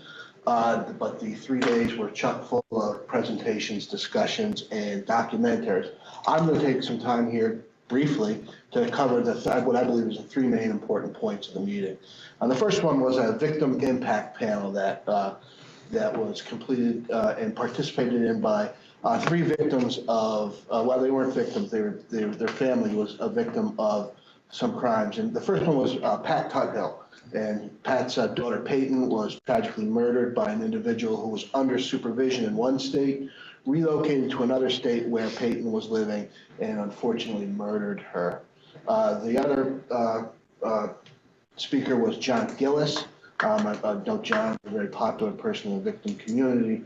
His daughter was tragically murdered by a gang member of the Mexican mafia out in California. And lastly, Anna Nassett. And Anna was the victim of a stalker. You can imagine Anna moved from state to state to try to get away from this person, unfortunately unsuccessfully.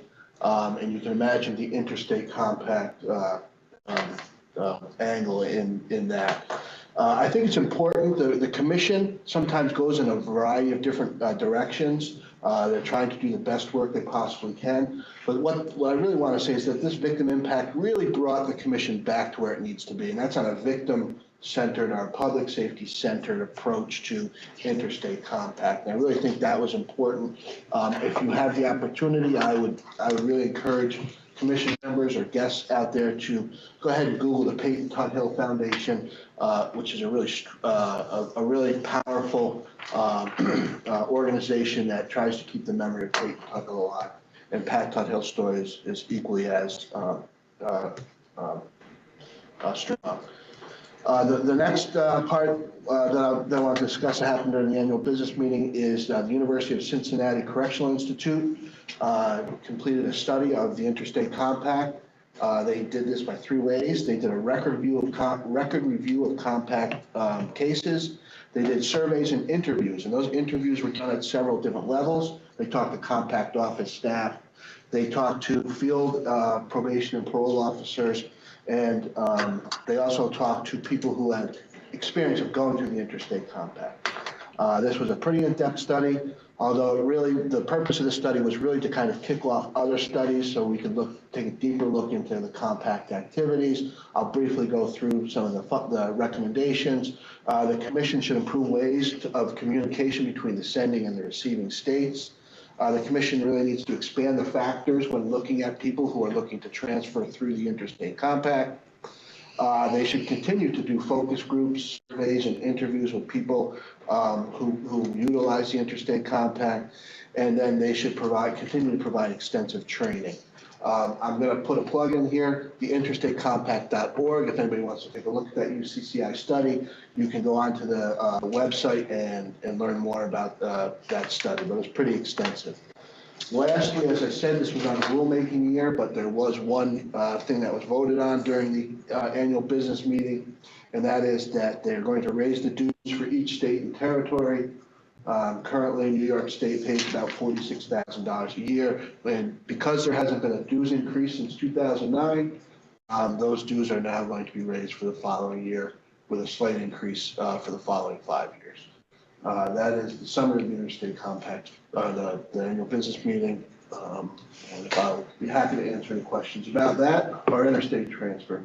Any questions from Ed on the Interstate Compact? Again, this was the 20th anniversary, first time in New York State ever, came to New York City. I think they benefited from the post-COVID rates. They got an attractive rate and they signed in at the right time. I will tell you that it was a beautiful time in late September in New York City. And people from throughout the country, all 50 states and 3 federal territories, were in attendance, 150 of us in all. And they were just amazed by New York City. The largest group they had ever. Yeah, the largest group they had ever at the Midtown Hilton. It was very successful. I also want to recognize that the New York State Department of Corrections and Community Supervision DOCS, as we know it, provided the honor gun out of the Sing Sing Correctional Institution. We had arranged for them to do that, and they made us very, very proud. On the day of the actual annual business meeting, the Wednesday, the 28th, they came in early and set up. And it's a large room, an enormous room set up like a Congress with voting stations because we vote on change. And you'll see a picture of that in the focus. I think we included it. And they did the honor guard, and it was a very, very impressive, very solemn, but very impressive ceremony. And it made us very proud. A lot of people commented on it, on how impressive they were. So all in all, it was a great compact session. I did welcome the group and provided a keynote, and there's a link, I think, on the website available for that, for those who want to read that. Among the things that I suggested And I'll just end on this note before deferring to Gary with one new business point, and that is that we as a discipline begin to rethink our terminology. I've made a conscious effort here at OPCA and our staff, and I've asked probation directors throughout the state to join me in referring to individuals on supervision as just that, individuals on supervision. Eliminating words like probationer, like parolee and offender, because they are stigmatizing, and sometimes stigma can become self-fulfilling prophecies. We're in the corrections business. We're in the business of not only holding the people accountable, no question about that, but at the same time trying to help them make changes in their thinking and in their behaviors. Why wouldn't we use every tool available to us to accomplish that goal? So you'll see in all of our writings, minutes, regulations, new regulations, certainly, we have to go back and change some others. We are eliminating the word probationer or offender. And I invite probation directors across the state to do the very same thing. It is important. And Matt and I are urging the Interstate Compact to do the very same thing nationwide. There are a number of states, Maine, Virginia, and the Eastern region, that are doing just that. We eliminated the use of the word inmate in New York State for the very same reason. So think about that. Give that some thought. It's a way that we get to ensure procedural justice and fairness in the justice system. So I think that's important. At this time, thank you, Matt. Great report and really successful interstate compact. I would say that, you know, the commission was very proud of New York State. New York State was very prominent in holding this. We do have one order of new business, and Gary Govo is going to talk about certificates of relief. Thank you, Bob. And Anthony Perry, this is something that, you know, we'll be reaching out to you, and perhaps you can direct us to, you know, other persons within OCA that we can discuss with this. But, you know, in recent years, I guess, and it's, you know, been rolling out, the DCJS Office of Criminal Justice Records and OCA have basically developed a certificate of relief repository whereby, you know, the courts are entering the certificate of relief from civil disabilities information into this portal, and that's how DCJS is receiving the information on those certificates of relief. So we received some questions from the probation community about, you know, any impact on their role in preparation of, you know, forms and providing hard copies to, you know, individuals who are subject to those certificates of relief. So this is something that, you know, again, we might draw upon some of the probation professionals for comment on, but Anthony, again, will be reaching out to your office for further conversation on that. What we did learn, to add more detail to that, is that DCJS was really directed the Office of Criminal Justice Records toward the courts in the collaboration with reporting these. It didn't affect probation departments per se, but a number of questions were raised about the form. Can we still use the same form? And there's some resources that are directed to our office. So it's a conversation, I think, between Office of Criminal Justice Records and Office of Court Administration, but certainly Anthony will be communicating with you about any effects on probation. I thought, Gary, you're going to also add that temporarily departments completing certificates of relief, those investigations for the court, there was a glitch and they were denied access to the III index, the interstate criminal history record information. They always had access to New York State, but for a period there, they were denied. We had that restored, and that was reprogrammed. So probation departments across the state now have access, and there's a code for it, in conducting certificates of release investigations, and certainly have access to not only the New York State criminal history record file, but also the interstate III index as well. So that's important for departments to know. At this time, I'm going to ask, is there any other business that a member of the commission would like to bring forth to the commission meeting? Having heard none, I have two comments. First, please put Tuesday, May 23rd, 2023 on your calendars. Before you know it, it'll be here. Tuesday, May 23rd. It's on your agendas. I hope to have that meeting in person. I want to have that meeting in person.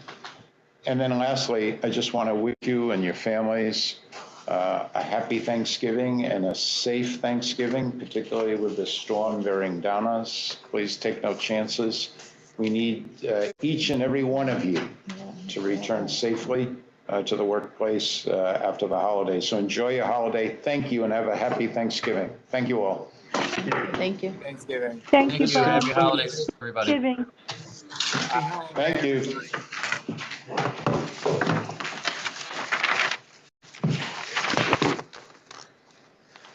Thank you all. Thank you. I've heard they said even up to 6 Hey, Bob, feet. those are Some the of them on the, council on and the, commission scheduled on the same day. on the whatchamacallit,